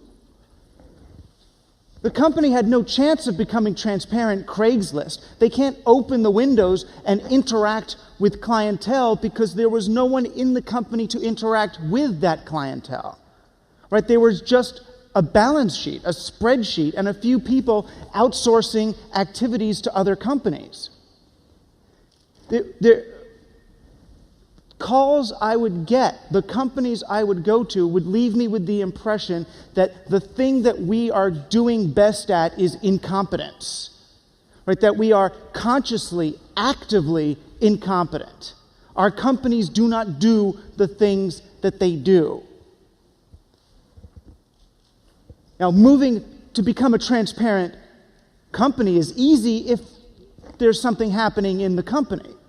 Right? If you are good at what you do, if you have, and there's actual companies that don't, if you have people in your company who work in the industry that your company is a part of, it's much easier to become transparent. Right? If there's activity in your company that relates to the business that you're in, it's much easier to show that to people than if there's not. And once there is, it's easy. The whole trick to becoming transparent and a transparently functioning business is just develop a culture that's dedicated to the thing that you do. Whether it's a TV company or a tea company or a soft drink company, as long as you've got great people at doing that thing in the company, then you can just open the gates. Right? Then what you end up with is, instead of a hierarchy with management at the top, you end up with more of a mandala with competency in the middle. And everyone wants to get further and further into that competency. Apple's kind of got that going on, where you feel like, whether it's true or not, you feel like Steve Jobs is the sort of creative center from which these ideas are emanating. And the closer you are to him, the closer you are to the creative center. And that goes all the way out right through customers and suppliers. Right? Your customer is just right outside that last ring of the mandala. Your customer, your most enthusiastic customer, is just your fledgling employee. Right? That's a semi-permeable membrane. I mean, if you want to know how to do that, if you have a company that actually does something, just call Jeff Dawkes or Peter Kim, call someone they can do that. That's easy to do. And it's not a distraction from core competence to become a transparent company, a web-based, open, sort of internet-friendly social company. It actually forces you to be competent. Right? In the old days, when you're going to give a whole bunch of your budget to Omnicom to do ads for you, that's money that's coming from R&D, right? On some level. It's money that's coming from your innovation to build the myth around your product. Right? For Keebler, it means taking money away from cookie design and creating this myth of elves who bake the cookies in a hollow tree, right? Which is not an actual product attribute, it turns out. That's the myth around the product. So I wrote this book, which is the one before this. See, I'll advertise. I wrote this book. I have some free ones here. I believe in abundance. Does anyone want this? I'll leave it here. After the talk, just take it if this part of the talk is interesting to you. I decided to find out how did business become so generic, right? And what I saw, of course, was that we did spreadsheet sort of Harvard Business School style management, where instead of focusing on the fun or the creativity in a business, we were focusing on the ledger and outsourcing things. And we ended up thinking of generic management as pure business, right? The ideal was to actually get off the factory floor into the office where you no longer do a real thing, right? Where you get higher and higher into some sort of financial realm, right? A management position. And it got so bad, I remember the day that the last CEO of The Gap, the one who almost brought the company down, the day that he got the job. He did a press conference on CNBC where he said, "I've never worked a day in the garment industry." And he said it proudly. And I remember thinking, what would it be like to work at a company where the guy who's now the CEO isn't just inexperienced in your industry, but is proud of it, as if to say his relationship with Sarah Jessica Parker to get her to be in an ad is more important than getting the 18-month turnaround from design to putting something in the stores, shrunken down to compete with Zara and H&M. So I wanted to know, how did that happen? How did management and business become generic? And that's really when I started to write this book, which is a galley, this book called Life, Inc. I realized that most corporations had become holding companies, right? That they were no longer really companies that did things, that they were names on debt, right? And the thing the company did was really the myth through which they acquired more debt. These were companies that, from our perspective, are companies that went through their IPO, right? Companies where the original creative founders had already exercised their exit strategies and left and sold it to the banks or sold it to the public through IPO. So these businesses were already literally sold out. And they were stories, they promoted stories to support their debt and to get more levels of debt. And were really focused on speculative investment rather than real commerce, right? The object of the game is to dress up the company so that you can keep reselling it at greater and greater valuations. Sometimes you need to support that with sales, but you can create an artificial boost in sales through one means or another, or an artificial increase in the spreadsheet by firing a bunch of people. And I realized that this speculative perspective on business, as opposed to an actual one, this idea that my company is what it is worth at this moment for sale, rather than it's worth what it does or what it can do or what it provides, that this perspective on the world had been internalized by real people.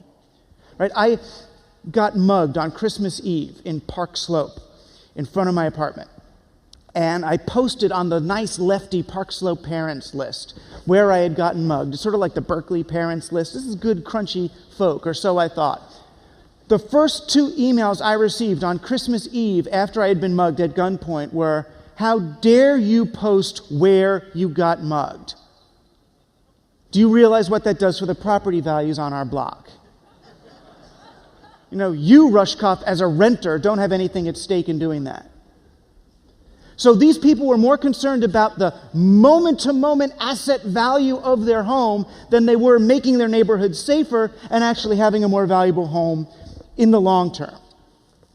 And this kind of behavior then begets more behavior of that sort, right? We get desocialized further. So I wanted to trace back, where did this come from? And it really traces back to 2 fundamentally false assumptions about our world that are accepted as pre-existing conditions of reality, but are really just closed source code written by a few people long ago for agendas that have nothing to do with us and who have long since left the building. And we don't even know that it's code, much less that the code can be changed. It's really 2 fundamental institutions and their supporting myths. The first one is corporations, and the notion that corporations promote free market capitalism, that they promote free market competition, where they don't. Right? Corporations were actually invented to prevent free market competition. And the second is that currency, well, that this stuff that we think of as that this is money, really would be it. That this is money. This is not money. This is a money. This is a kind of money with embedded values. This is a program, right? And there are other programs. But the myth is that money, that our currency was created to promote transactions between people, to promote circulation, and it wasn't. It was actually created to prevent transactions between people. Corporations are about what? Corporations are monopolies. That's quite simply what they are. Kings were losing power in the late Middle Ages. The aristocracy was going down. The rising merchant class was coming up. What do? use the last vestige of power we have, lawmaking, to declare this company a chartered monopoly. So Joe, you can have all the corn dealing. Pete, you can have the West Indies. Sam, you can have America. By granting chartered monopolies to particular companies, kings got an investment, they got shares in the company, and they got the undying loyalty of those strong companies. That's what they were for. Chartered monopolies worked to prevent local people from extracting value for themselves, from exchanging value. This is why we had the American Revolution. Remember, colonists could grow cotton, but they couldn't sell it. They couldn't make clothes out of it. Colonists could grow cotton, but they had to sell it to the British East India Trading Company. British East India Trading Company brought it back to England on boats, where another company, another chartered corporation, made the clothes, and then British East India Company sent it back to America, where American colonists could buy clothes. It was against the law to create value for one another, right? You had to do it through a corporation. That's what corporations were for. Centralized currency came up because most towns in late Middle Ages Europe, most towns had their own currency, and it worked the opposite way.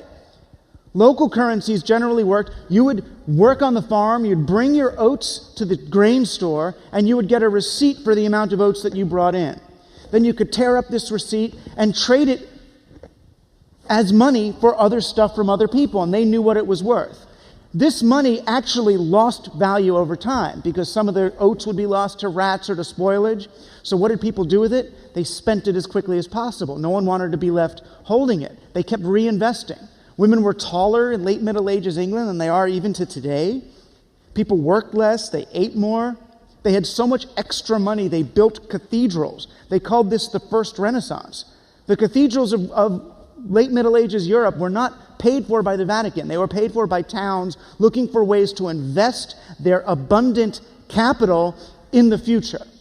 And of course they created these great, and they meant it, these great tourist attractions. Now today, corporations and centralized currency are seen as it, right? We work for corporations, we invest in corporations, we do everything through corporations. And I got 3 minutes and 40 seconds. I'm trying to figure out how to get right to the meat of the end. We all understand how banks work, right? Banks issue money by lending it, right? So if you're a company and you need money to start up your big company, you start out in debt, right? The rate at which you have to produce goods has nothing to do with supply and demand or the needs of people. It has to do with your debt structure.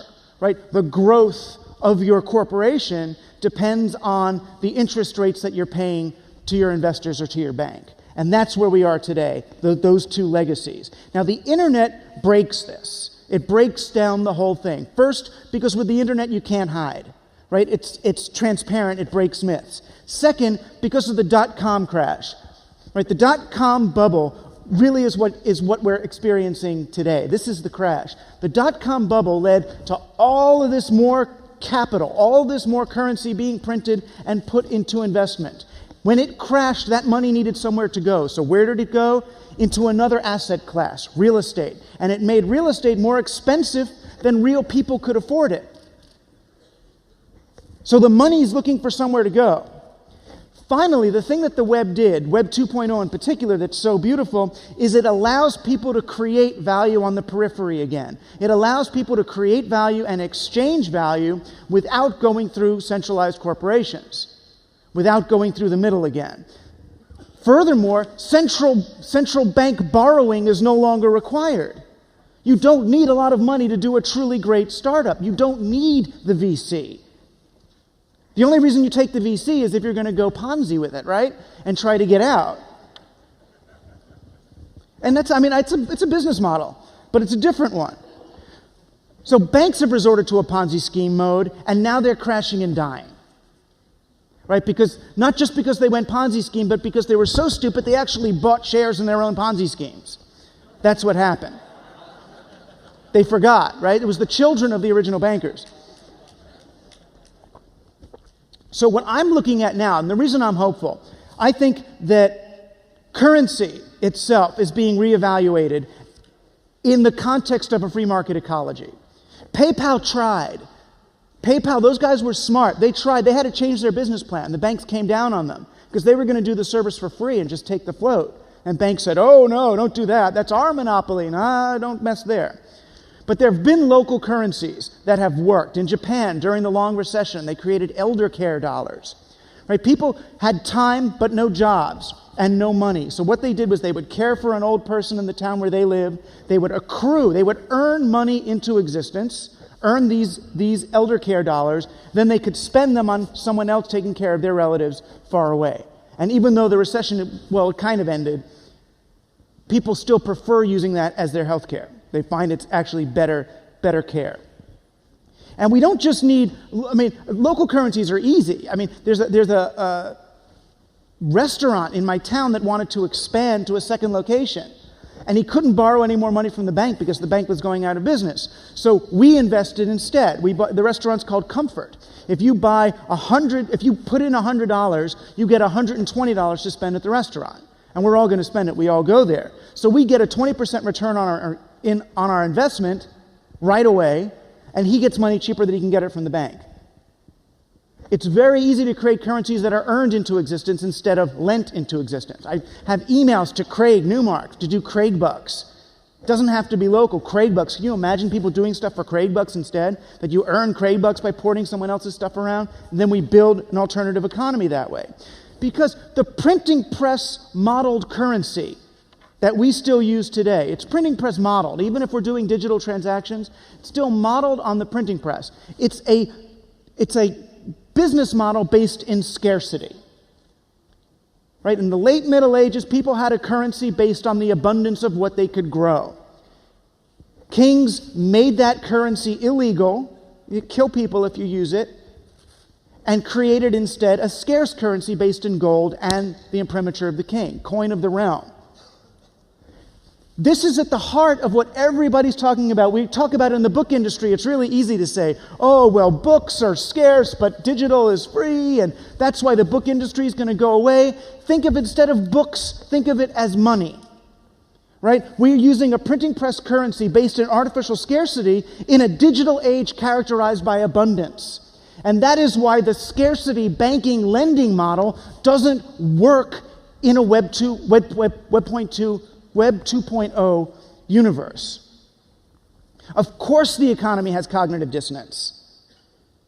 But that's why this is our chance.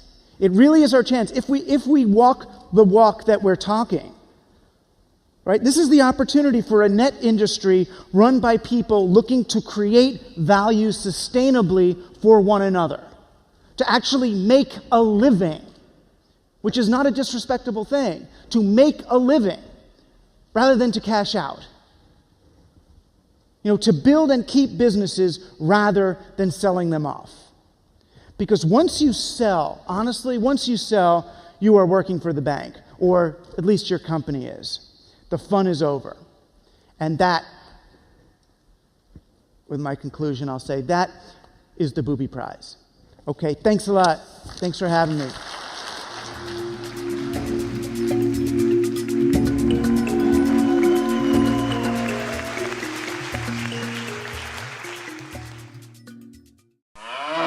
I've paid my dues time after time. I've done my sentence, but committed no crime. And bad mistakes, I've made a few. I've had my share of sand kicked in my face, but I've come through. And I need to go on. We are the champions, my friends. And we'll keep on fighting till the end. We are the champions. We are the champions. No time for losers, 'cause we are the champions. world.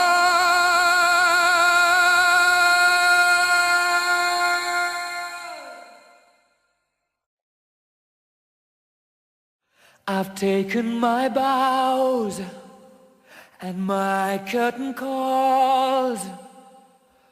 You brought me fame and fortune and everything that goes with it. I thank you all. But it's been no bed of roses, no pleasure cruise. I consider it a challenge before the whole human race, and I ain't gonna lose. And I need to go on. We are the champions, my friends, and we'll keep on fighting till the end. We are the champions. We are the champions. No time for losers, 'cause we are the champions of the world. We are the champions, my friends. And we'll keep on fighting till the end.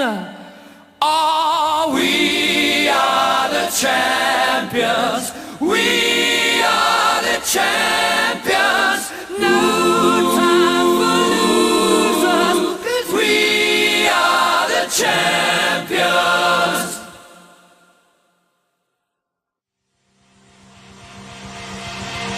Of the world.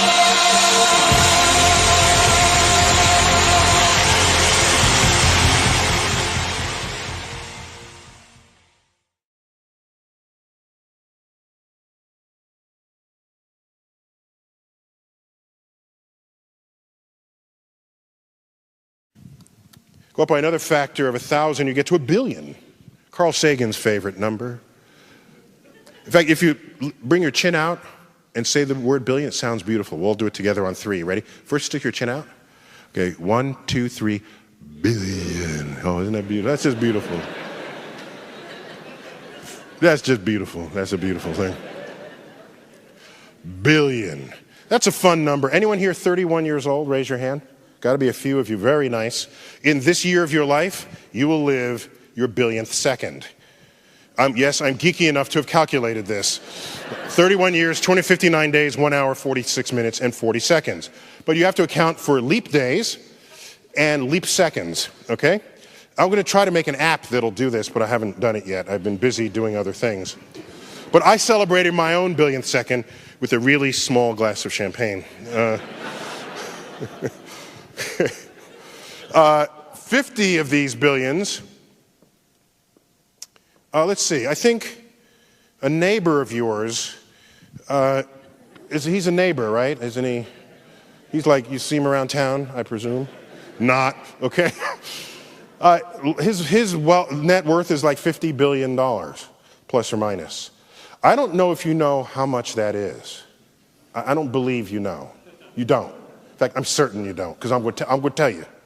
I will tell you how rich this man is. First of all, I'm charmed by the fact that the patron saint of geeks is the richest man in the world. That's a different world than it was when the richest people were sort of oil barons and steel barons. It's like a geek is the richest guy in the world. That's kind of cool. But 50 billion, I did this math because I walk along the street. You know, I have a job and I own a home, and I'm walking down the street and I see a coin in the street. My question to myself is, what is the smallest denomination coin that I'll bend down and pick up? Okay? Given the fact that I have a job and I own a home. So, the penny is staying. I'm not getting the penny. The nickel, no, I'm not getting the nickel. Dime, if I'm not in a hurry, I'm picking up the dime. Okay? A quarter, well, that's good for parking meters and laundry. Plus, it's a quarter, right? So I'm picking up the quarter. So for me, the boundary between picking up the coin and not is between a dime and a quarter.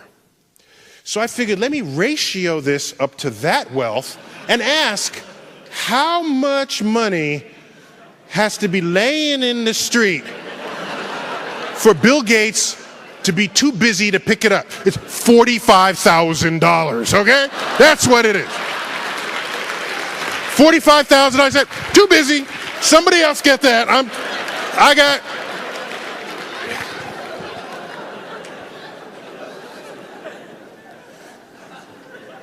That's how rich the man is, in case you didn't.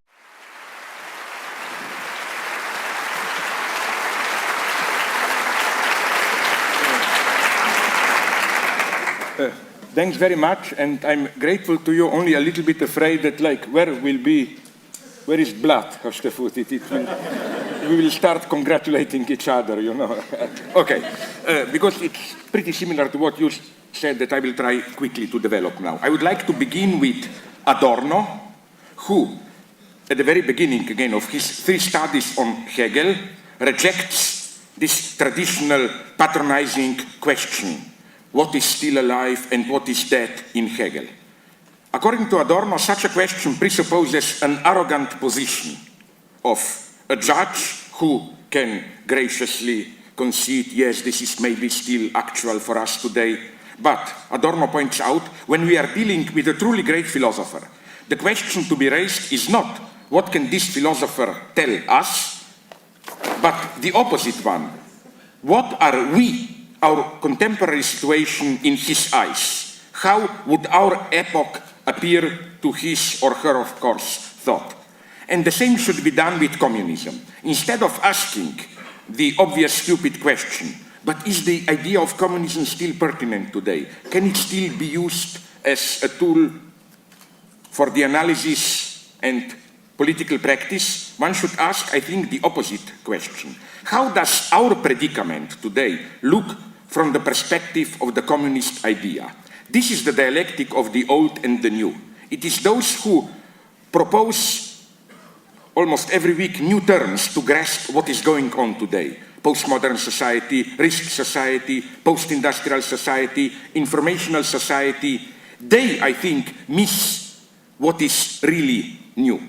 The only way to grasp what is new in the new is to analyze what goes on today through the lenses of what was eternal in the old. If communism is, to use Alain Badiou's term, an eternal idea, then it works as a Hegelian concrete universality. It is eternal not in the sense of a series of abstract features which can be applied to every situation, but in the sense that it has the ability, the potential to be reinvented in each new historical situation.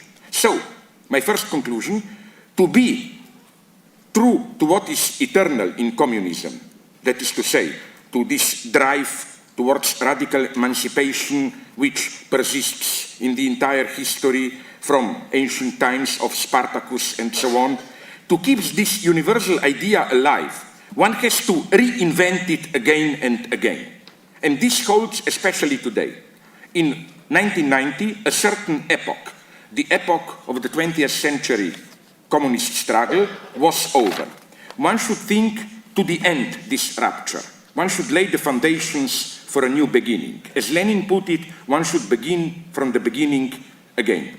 All the nostalgia for 20th century, for state socialism, for social democratic welfare state, even, I claim, there is a little bit of this, all the nostalgia for councils, direct democracy, should be critically analyzed. Plus, I think we should drop the eternal temptation, especially of leftist intellectuals, nostalgia for another place where things are really happening. You know, in the 30s, 40s, it was, we may be in shit, but things are really happening in Russia, which meant I can go on with my highly paid job at the university. My heart is really in Russia, but, you know. And today it goes the same. When I was young, it was China, it was Cuba. I'm afraid, although I may offend some among you, that today I see the same tendency with some people deal with Latin America, as if, oh my God, again we can dream. No, our only help to Chavez and others is to be, when they deserve it, ruthlessly critical towards them. That's how we treat them seriously. Second point, to be a revolutionary, one should, it's very simple what I will say. I will be a little bit boring, I agree here with Alex. We should play a very naive game of simply defining how can you be a revolutionary today. The first thesis is that you should see the principal problem in capitalism itself. What does this mean? Not in technological reason, manipulation of nature, not in authoritarian politics, even not in racism or sexism, not in ecological threat, but in the totality of capitalism. Which means that, utopian as it may sound, and here I agree with what you already said, we should stick, utopian as it may sound, to the overcoming of capitalism as the ultimate goal. Not to capitalism with human face. As once we were dreaming about socialism with human face, let's be clear, most of the so-called left today plays the game of capitalism with a human face. Like a little bit better, a little bit more tolerance. That's not enough. This is the non-negotiable minimum of being a revolutionary communist today. Neither capitalism with human face, and this human face can have different, well, faces, no? More welfare state, more tolerance, whatever you want. Neither this, nor, this may be again problematic to some of you, nor return to any old authentic form, even, now I will say something problematic, even if they are masked as anti-colonialist struggle. I mean, out of my respect, for example, for my Latino American friends, is that, you know, I don't buy that stuff of, in old Incas and Mayas, there were some forms of direct tribal democracy to which we should return. No, we should be absolutely modern. Utopian, so now comes my point. Utopian is not only the conservative dream of regaining some idealized past before the fall, not only the image of the bright future. No less utopian is the liberal pragmatic idea that we can solve problems gradually, one by one. You know, when we ask radical questions, the usual answer is, people are dying now in Rwanda, so forget about anti-imperialist struggle. Let us just prevent the slaughter there. Or, one has to find poverty and racism here or now. Let's forget those theological debates on global capitalism. Let's do something. People are starving, and so on. How does this work? Let me quote a polemic by American, otherwise relatively, whatever this means in the United States, progressive leftist theologist John Caputo, who wrote critically of me and Badiou. I quote, "I would be perfectly happy if the politicians in the United States were able to reform the system by providing universal health care, effectively redistributing wealth more equitably with a revised IRS code, effectively restricting campaign financing, enfranchising all voters, treating migrant workers humanely, and effecting a multilateral foreign policy that would integrate American power within the international community," and so on, and so on. That is to say, if they were to intervene upon capitalism by means of serious and far-reaching reforms. If, after doing all that, Badiou and Zizek complain that some monster called capital still stalks us, I would be inclined to greet that monster with a yawn. End of quote. The problem here is not Caputo's conclusion. If one can achieve all this within capitalism, why not remain in capitalism? The problem, I think, is the underlying utopian premise that it is possible to achieve all this within the coordinates of global capitalism. What if the particular malfunctionings of capitalism enumerated by Caputo are not accidental disturbances, but structurally necessary? What if Caputo's dream is a dream of universality, the universal capitalist order, without its symptoms, without its critical points, in which its, as it were, repressed truth articulates itself? So again, I think that in a revolutionary situation, and I sincerely think, I will explain why we are approaching it, for me, I wonder if you, Alex, agree, one of the definitions of properly revolutionary situation is if in ordinary times we can say, oh, you are utopian, let's do it piece by piece, in a revolutionary situation is a situation where precisely this realistic, pragmatic, step-by-step approach doesn't work, where this is the true utopia. This means what? This means that although we should fully participate in anti-racist, anti-sexist, and so on struggles, we should, in every tactical alliance with left liberals. Of course, for example, if there are racist outbursts, and if honest liberals tell us we should together defend certain democratic values, of course we do it. But we should also question their complicity in this phenomena. Capitalism is a totality which itself generates phenomena like religious fundamentalism. For example, today media bombard us with Muslim fundamentalist threat. And then again, we are blackmailed by liberals. My God, you see there, women are circumcised or whatever, blah, blah. Isn't this a shared struggle?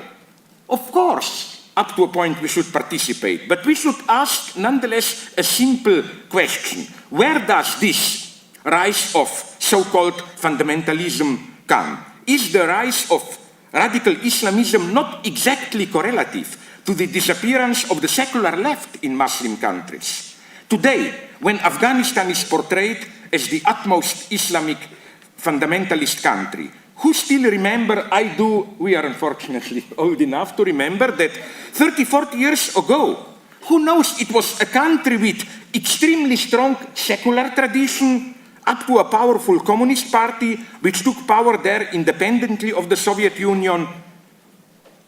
So, my point, we should always remind liberals of this. It's not some old ancient traditions which still persist, again, modernization. Afghanistan became, how should I put it, fundamentalized as part of its being included in the global capital. Its fundamentalization is a product. And it's the same in the United of being included in global capital. And as Thomas Frank has shown, the same goes, for example, for Kansas, the US homegrown version of Afghanistan. The very state which was till 1970, you should remember, don't laugh to that till 1970s, Kansas was the bedrock of radical leftist populism in the United States. The strongest, already in the Civil War, before the Civil War, John Brown is from Kansas. All the leftist populist anti-racist struggle had their roots usually there. Today, it's the bedrock of Christian fundamentalism. Does this not confirm again Walter Benjamin's thesis that every fascism is an index of a failed revolution? Next, now crucial point, the need to reinvent communism also means that it is not enough to stick to the communist idea. As already Alex pointed out, one should locate in our actual predicament tendencies which point in this direction, concrete antagonisms which cannot be resolved within the global capitalist space. Today's historical situation, I think, not only does not compel us to drop the notion of proletariat, on the contrary, it compels us to radicalize Marxist notion of a proletarian, the exploited worker whose product is taken away from him so that he is reduced to subjectivity without substance. It should be radicalized to an existential level well beyond Marxist imagination, to a subject reduced to the evanescent point almost of the Cartesian cogito, deprived of all substantial content. What is ecological crisis if not another form of proletarization? We are being deprived of the natural substance of our existence. What is all the struggle for intellectual property if not an attempt to deprive us of the symbolic substance of our lives? What are biogenetics manipulations if not an attempt to deprive us even of our genetic legacy, and so on?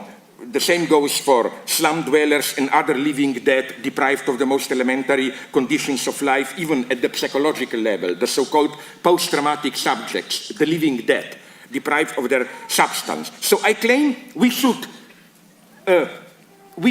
renovate Marx not by making a compromise. Marx was too utopian, we should stay within capitalism, but by pushing his notion of proletarization even further. I'm almost tempted shamelessly to say, as a materialist, to an apocalyptic level. I told this when he was here to Gianni Vattimo, and he advocated this weak communism, no? I told him, I agree with you only on condition that you admit that if communism is weak, it needs a strong army, police, protection, and so on. But where I agree with him is I am, let's say, a weak apocalyptic person. That is to say, I don't believe this tomorrow an asteroid will kill us, but frankly, I claim that a cold analysis of all these processes that I enumerated, ecology, biogenetics, and so on, slums, and so on, do they not all approach some kind of almost apocalyptic 0 point? Ecological breakdown, biogenetic reduction of humans to manipulable machines, total digital control of, over our lives, and so on, and so on. And there are many elements in our experience. Here we should start the analysis. This would be for me the beginning of being a communist today. To locate these dimensions of the ongoing proletarization. For example, just to give you two empirical, detailed phenomena. Food. What goes on the food market? We hear a lot about fight against drought and so on. It's a part of the aesthetic image of every big company, from Starbucks downward, to claim how when you buy their product, you help the poor to have more whatever. But what is less known is that something terrifying is silently going on. You know what are big companies and whole countries doing? Just to give you an idea of what is going on while we are not even aware of it. You know that as an answer to the ongoing economic and weather disturbances, you know that big countries, developed countries, are now serially buying or leasing for 99 years, getting control of large tracts of the most fertile land in third world countries, directly, in a way, recolonizing them. For example, I read recently that nearly half of all arable land in Madagascar was recently bought by a combination of South Korean companies, and so on and so on. I mean, new hungers are prepared here. Another thing, I don't have time to develop it, but another thing where I should start the analysis is the problem of what happens with democracy. I claim that our strategy towards liberals shouldn't be this old Marxist game, oh, it's only a formal democracy or whatever, but don't they see how the tendency I see is not only the loss of, more and more radical loss of substance of democracy, which is spreading from the east to the west, what is poetically called capitalism with Asian values. Forget Asia. I think it's a general tendency. Take Italy. I'm more and more convinced if you want to analyze Europe today, you should start with Italy, where you have somebody like Joe Berlusconi, who is someone like, I would say, you know, Jack Nicholson, the Joker in Batman in power. I mean, something is happening, and we all laugh at him, but he is changing democracy into an empty performance. The left is totally breakdown. So the lesson here, our lesson to liberals should be, are you aware that without our radical leftist help, you will not be able even to protect what little we have of democracy, with all the ominous background of, I'm here consciously ironic, of the 68 Soviet intervention in Czechoslovakia. Liberals should be aware that they need our brotherly help, as they put it, to save their own ideals. Only we can save them. But as you pointed out, the situation is critical. Why? Yes, capitalism doesn't work, a crisis, and so on. But to refer to Naomi Klein, you know, there is always a danger, and more than a danger, that crisis can be used as a shock therapy, even to ideologically reinforce the system. But just to conclude, nonetheless, I think I want to finish with an anecdote and then with a final short story, we can count on unexpected allies in this struggle. The fate of, maybe some of you, if you are old enough, know the name Viktor Kravchenko, the Soviet diplomat who, in 1944, while in New York, defected to the West and then wrote a famous best-selling memoir, I Chose Freedom, is worth mentioning here. This book is the first substantial report on the horrors of Stalinism, beginning with the detailed account of the forced collectivization and mass hunger in Ukraine, where Kravchenko himself participated in enforcing collectivization. But now comes the mystery. The publicly known story about Kravchenko ends in 1949 when he triumphantly won the big trial against his Soviet accusers in Paris, who brought to court even his ex-wife to testify to his corruption, alcoholism, and so on and so on. So that's what is publicly known about Kravchenko, the Cold War Western icon, the first great anti-communist. But what is much less known is that immediately after this victory, when Kravchenko was hailed all around the world as a Cold War hero, he got deeply worried about the McCarthy anti-communist witch hunt and issued warnings that such a way to fight Stalinism courts the danger of starting to resemble its opponent. He also became more and more aware of the injustices of the Western world, and after writing a much less known sequel to I Chose Freedom, significantly entitled I Chose Justice, nobody talks about this book, Kravchenko engaged in a crusade to find a new, less exploitative mode of the organization of production. This led him, it's deeply symbolic, to Bolivia, where in the late 50s he put and lost all the money he earned from his anti-communist bestseller into organizing poor farmers into new collectives. Crushed by the failure of his endeavors, he withdrew into private life and shot himself in the early 60s, suicide in his home in New York. His suicide was due to his despair, not to some dark KGB blackmail. A proof that Kravchenko's denunciation of the Soviet Union was a genuine communist act of protest against injustice. We need people like this, people who, being for the enemy, go through and see where they stand, where we stand. In the good old days, now comes the dirty conclusion, I warn you, it's really dirty.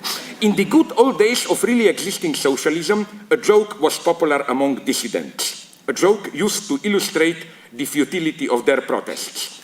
In the 15th century Russia, occupied by Mongols, that's the joke, a farmer and his wife walk along a dusty country road. A Mongol warrior on a horse stops at their side and tells the farmer that he will now rape his wife. He then adds, but since there is a lot of dust on the ground, you should hold my testicles while I am raping your wife so that they will not get dirty. After the Mongol finishes his job and rides away, the farmer starts to laugh and jump with joy. The surprised wife asks him, how can you be jumping with joy when I was just brutally raped? The farmer answers, but I got him, his balls are full of dust. This sad joke tells of the predicament of dissidents. They thought they were dealing serious blows to the party nomenclatura, but all they were doing were, getting a little bit of dust on the nomenclatura's testicles. Is today's critical left all too often not in a similar position? We think we are doing something terribly subversive. We are just. Our task is to discover how to make a step further. Our thesis 11 today should be, critical leftists have hitherto only dirtied with dust the balls of those in power. The point is to cut them off.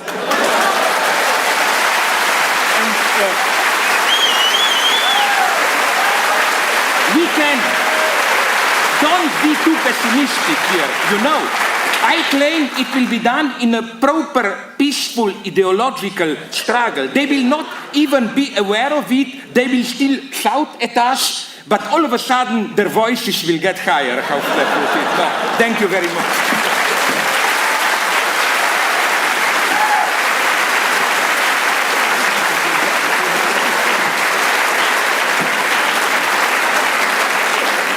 I see, this is what Hegel calls concrete universality, all particular historical forms of capitalism as a way trying to mask, conceal, resolve, postpone this basic antagonism. And within this, it's easy to define the difference. What fascism tries to do, again, without antagonistic struggle, how capitalism with a human face tries to do, and so on and so on. Second question, what does it mean to do nothing today? Well, one thing to do nothing would be not to give banks anything and so on. I think the result would be exactly the same. But nonetheless, beware what do I say in the book. I don't say let's do nothing. I say sometimes doing nothing is the most violent thing to do.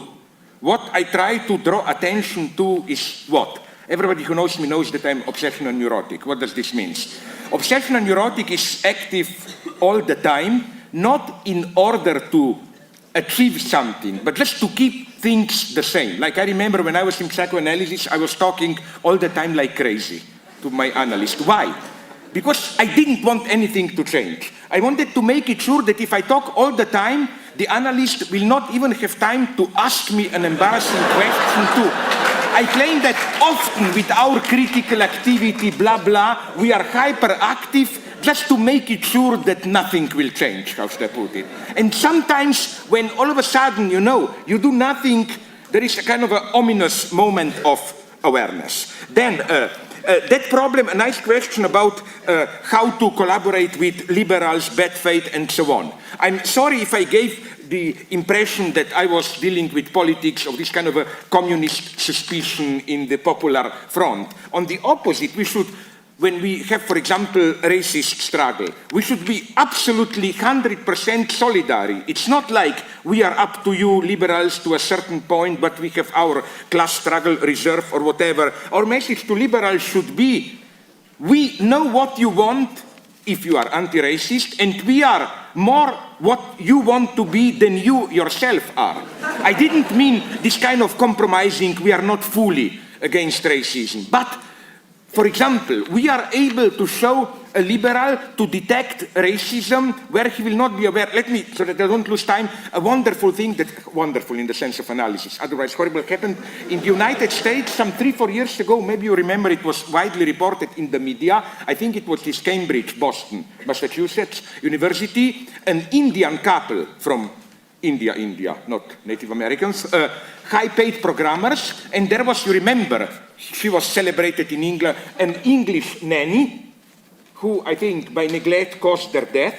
You know, here it was reported, totally, all my American friends told me that British nanny was extremely popular because it was perceived as a displaced class issue. Those rich Indian, upper class, multicultural, and so on, and here is an ordinary working class girl who now, for doing the hard work, gets screwed, and so on and so on. This is my first interesting point here.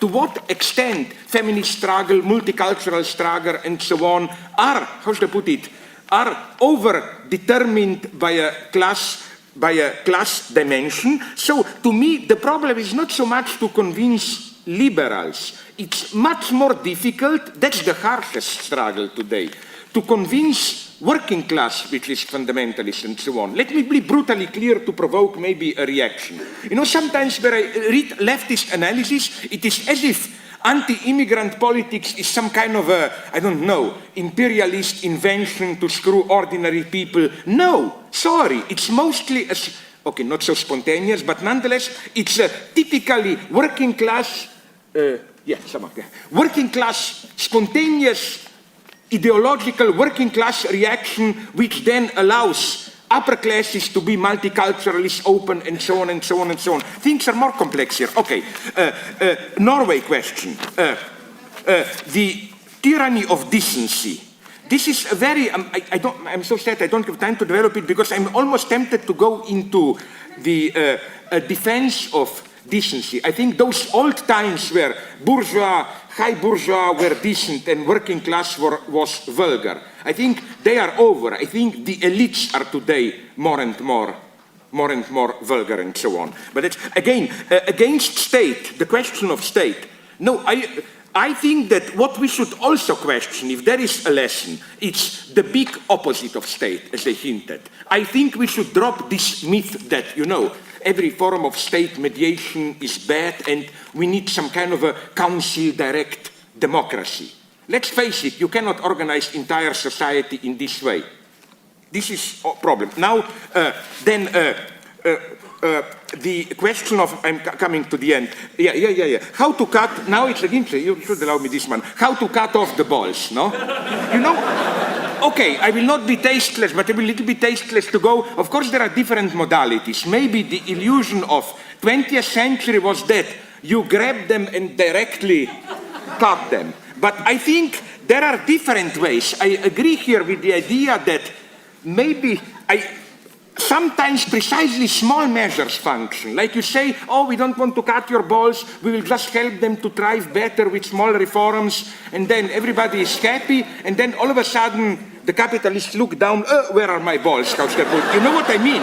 Like, it's not, the problem is maybe not the big act, cut the balls, but you make small changes, and all of a sudden balls are no longer there. Iran. I'm sad we didn't have more time. I fully agree with you, Alex, that Iran is you know what made me so sad about Iran? How? Not only, the whole field is so mystified. The majority in the West played this Bernard-Henri Lévy game, oh, Western reformers taking over. On the opposite side, some paranoiac left played the game of, this is all CIA plot, and so on and so on. But the crucial insight, and I have many links in Iran, I wasn't totally bluffing. The crucial insight is that Mousavi is not a pro-Western reformist. Neither a cleric. It's whatever was authentic in the revolution. And if we are not able to recognize that, it's sad for us. Just to conclude, really, I think when people are asked, but what you are dreaming about, what revolution and so on, we should emphasize more and more. My God, I really think we are. Let's not kid ourselves. We are slowly approaching, we live in apocalyptic times. It cannot go on indefinitely the way it goes now, for ecological reasons, for other reasons, and so on and so on. So I don't have this kind of obsessional problems. Oh my God, what if capitalism will just go on and so on? It will not. Our strategy should be, it cannot go on. And if we don't act now, the choice is not relatively, in spite of the crisis, functioning capitalism or communism. No.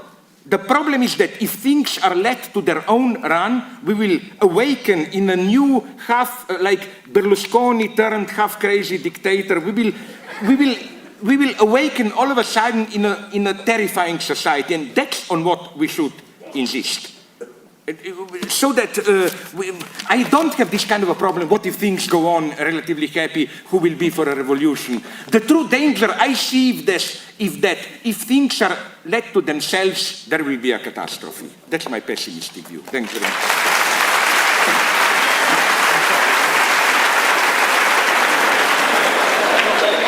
To be very brief. First, do you intend to be a global philosopher or just an Eurocentric one? Oh my God, I know I will get boost for this and so on, but I claim that, I will say something horrible, consciously. I claim that in order to be truly radically, you have to go in some way through a very violent process of what I would say this Cartesian subjectivity and so on, which is, it was first a European process. I think that the only way to universality is through modernization, which was capitalist European modernization. It's horrible, I know I'm ready to be accused of racism and so on.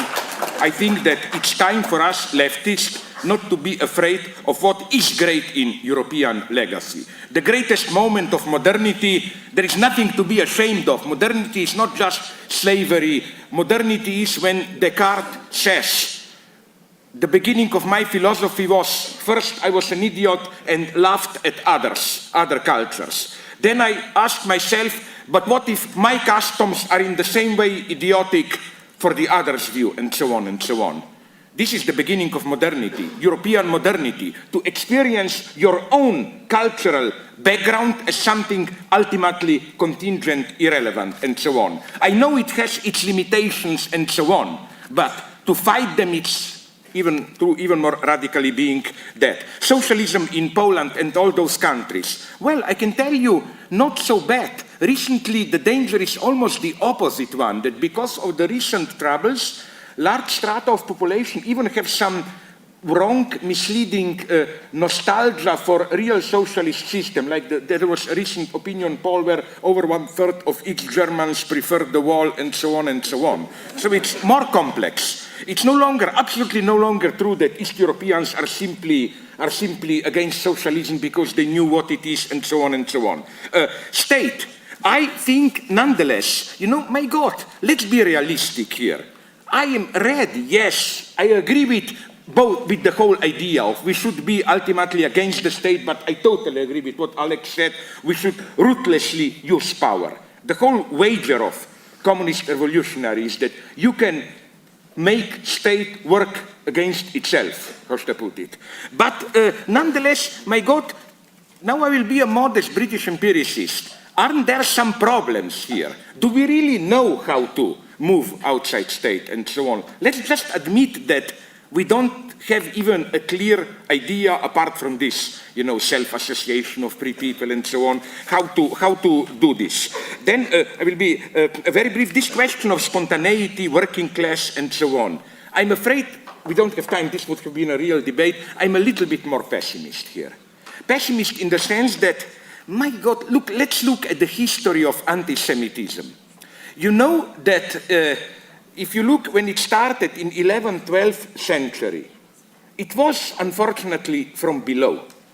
And this is not in any way to dismiss or to make fun of so-called lower classes or whatever, but this is the tremendous force of ideology exerted on people in desperate situations and so on. Do you know, for example, that when violent anti-Semitism started, that Pope and the kings tried to control it, but it explodes. So it's a much more complex phenomenon. Don't fall into this trap. The worst favor you can do to real workers is to make them into this kind of naive, good idiots manipulated by some, I'm more scared. So just now, the most problematic point, here I would like really to be clear. And I stand by my joke. I will try to explain you why. The bad taste joke, whatever, rape. I thought well in advance, should I use the joke or not?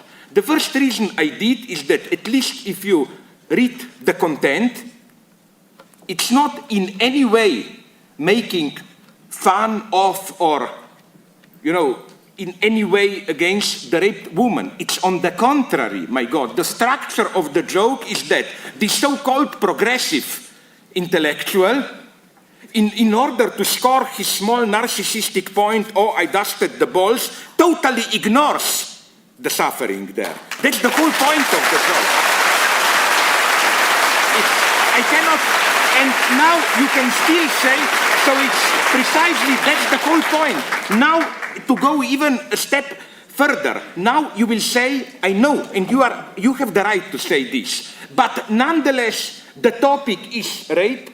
Obviously, horrible suffering was going on there, and nonetheless, we laughed. My experience from real struggles, friends in Sarajevo, is yes, that's what you should do. My God, I have friends in Sarajevo who were shot, raped, and how they survived. Do you know that when Sarajevo was under siege, this was the golden era of incredibly brutal, cruel jokes. I spoke with women who were raped, and they told me the only way to survive is not to say, oh, I'm now a victim, but to turn her predicament into a dirty joke, and so on and so on. I mean, that's real life. I'm not bluffing here. This is not intellectual stuff. What I wanted to avoid is an anecdote, something that happened to me. I reported in my Hitchcock book, I immediately read, where during the war in Yugoslavia, I was in California on a Hitchcock conference, 92, and somebody attacked me. How dare you talk about such trifling things like Alfred Hitchcock when your country is in flames? I exploded. So he can, I cannot. I am allowed, being from ex-Yugoslavia, only what? To play the victim and report on my suffering and so on, and they can. No, I told him, let's change roles. I want to talk about Hitchcock, you talk about my suffering and so on. I mean, it is so important to, what's to put it, I sincerely apologize, I'm not bluffing, if it was taken like you know, but haha, nonetheless, a woman is raped and we laugh. But I sincerely believe, otherwise I would kill myself, that it can be done in a deep solidarity. Because I think how to put it, what I admire, I met women who are raped, is that with all the pain and so on, you know, they don't play the victim, they retain the insolence and so on. They are speaking about cutting the balls and so on, no? The woman should be given a knife there too. While the guy was worrying about dust, the woman should have cut them off. No.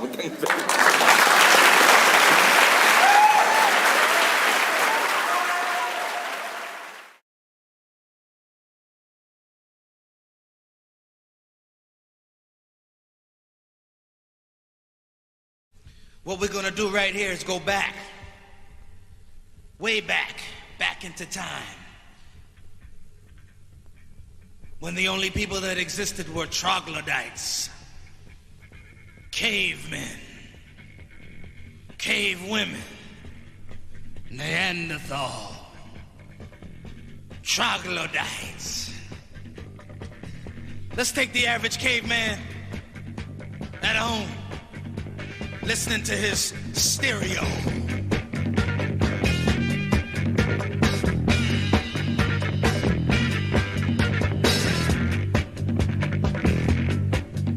Sometimes he'd get up, try to do his thing. He'd begin to move, something like this. Dance. Dance.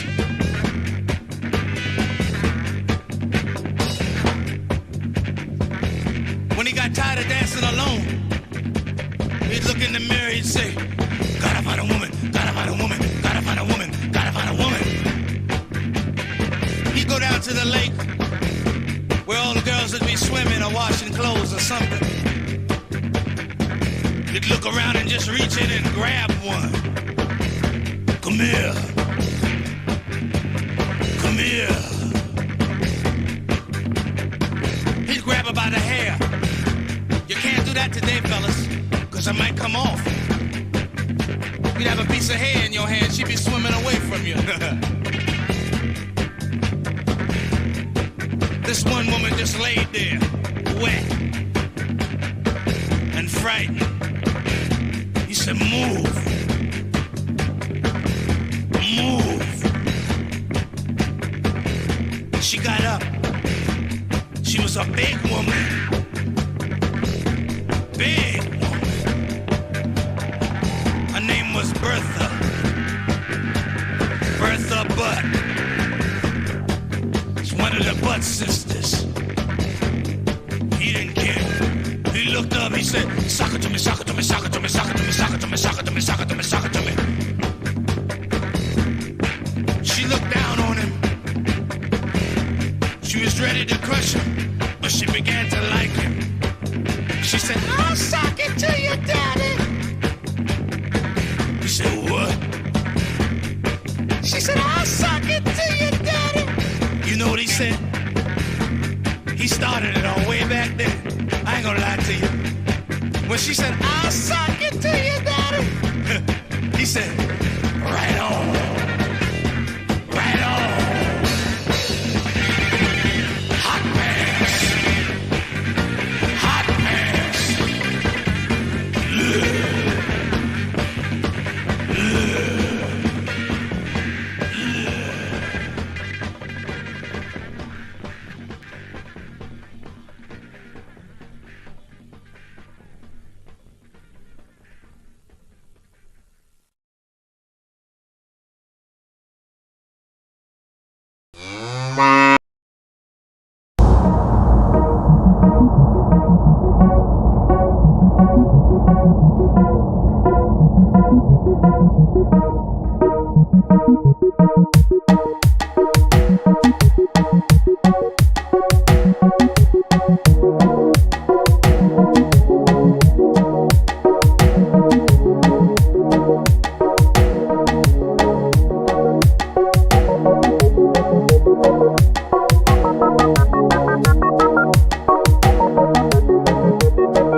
Wherever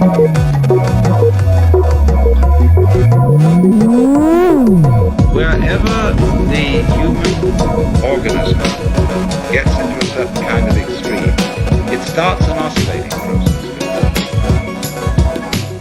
just as it does in sexual orgasm. And that oscillating process will inspire in others an emotion which they cannot identify either as disgust or as lust. All those extreme situations, terror, and as we shall see more, response to pain, have an orgiastic quality.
They conflict with our image of ourselves as in control, opposed,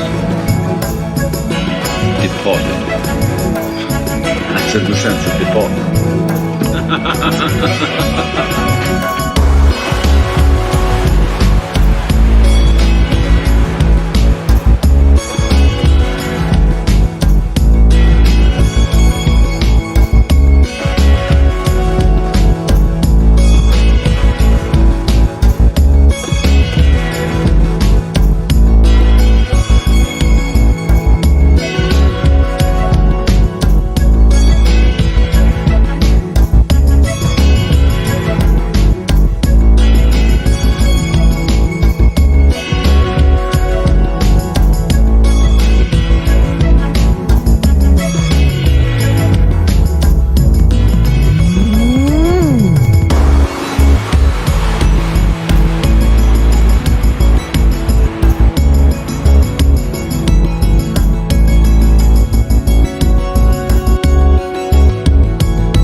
Of this attitude to life.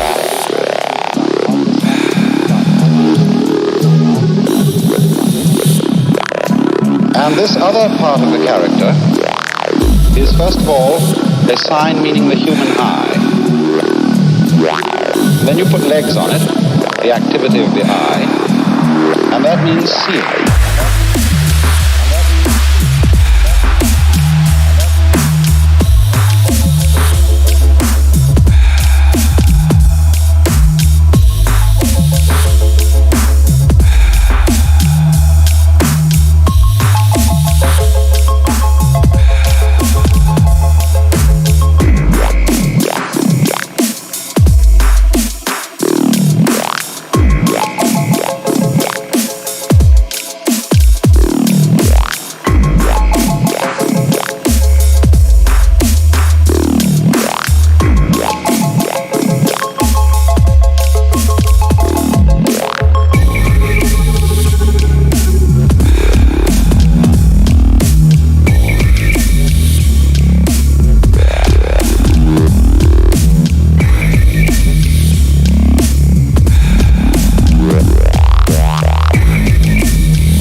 going on entirely.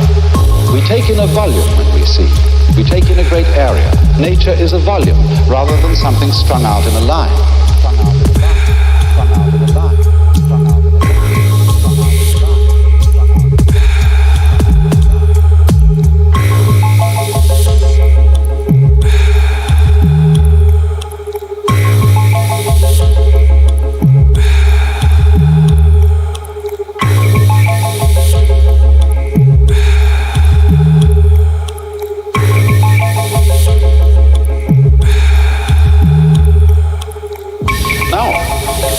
The more we tend to live in a world of thought, the more we tend to live in an abstract world that is removed from and has a gap between it and the real world of nature.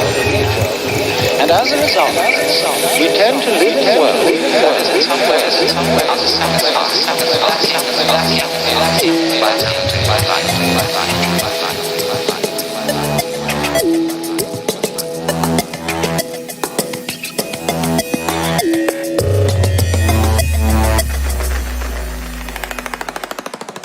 Now, just to get us all together into a metaphorical system, we can play in the game of metaphors any way you want. I mean, depends on who you're talking to, you pick your metaphor, but I'm going to use one that just allows us to jump across systems easily, and if we all talk to the same one, it'll make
people hate drumming.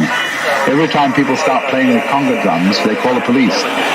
Because there's something about that which seems threatening. They think, why, the cannibals are in the dark, they're out after us. And still you get with it yourself, you see, and you move with that, then however noisy it isn't a problem any longer.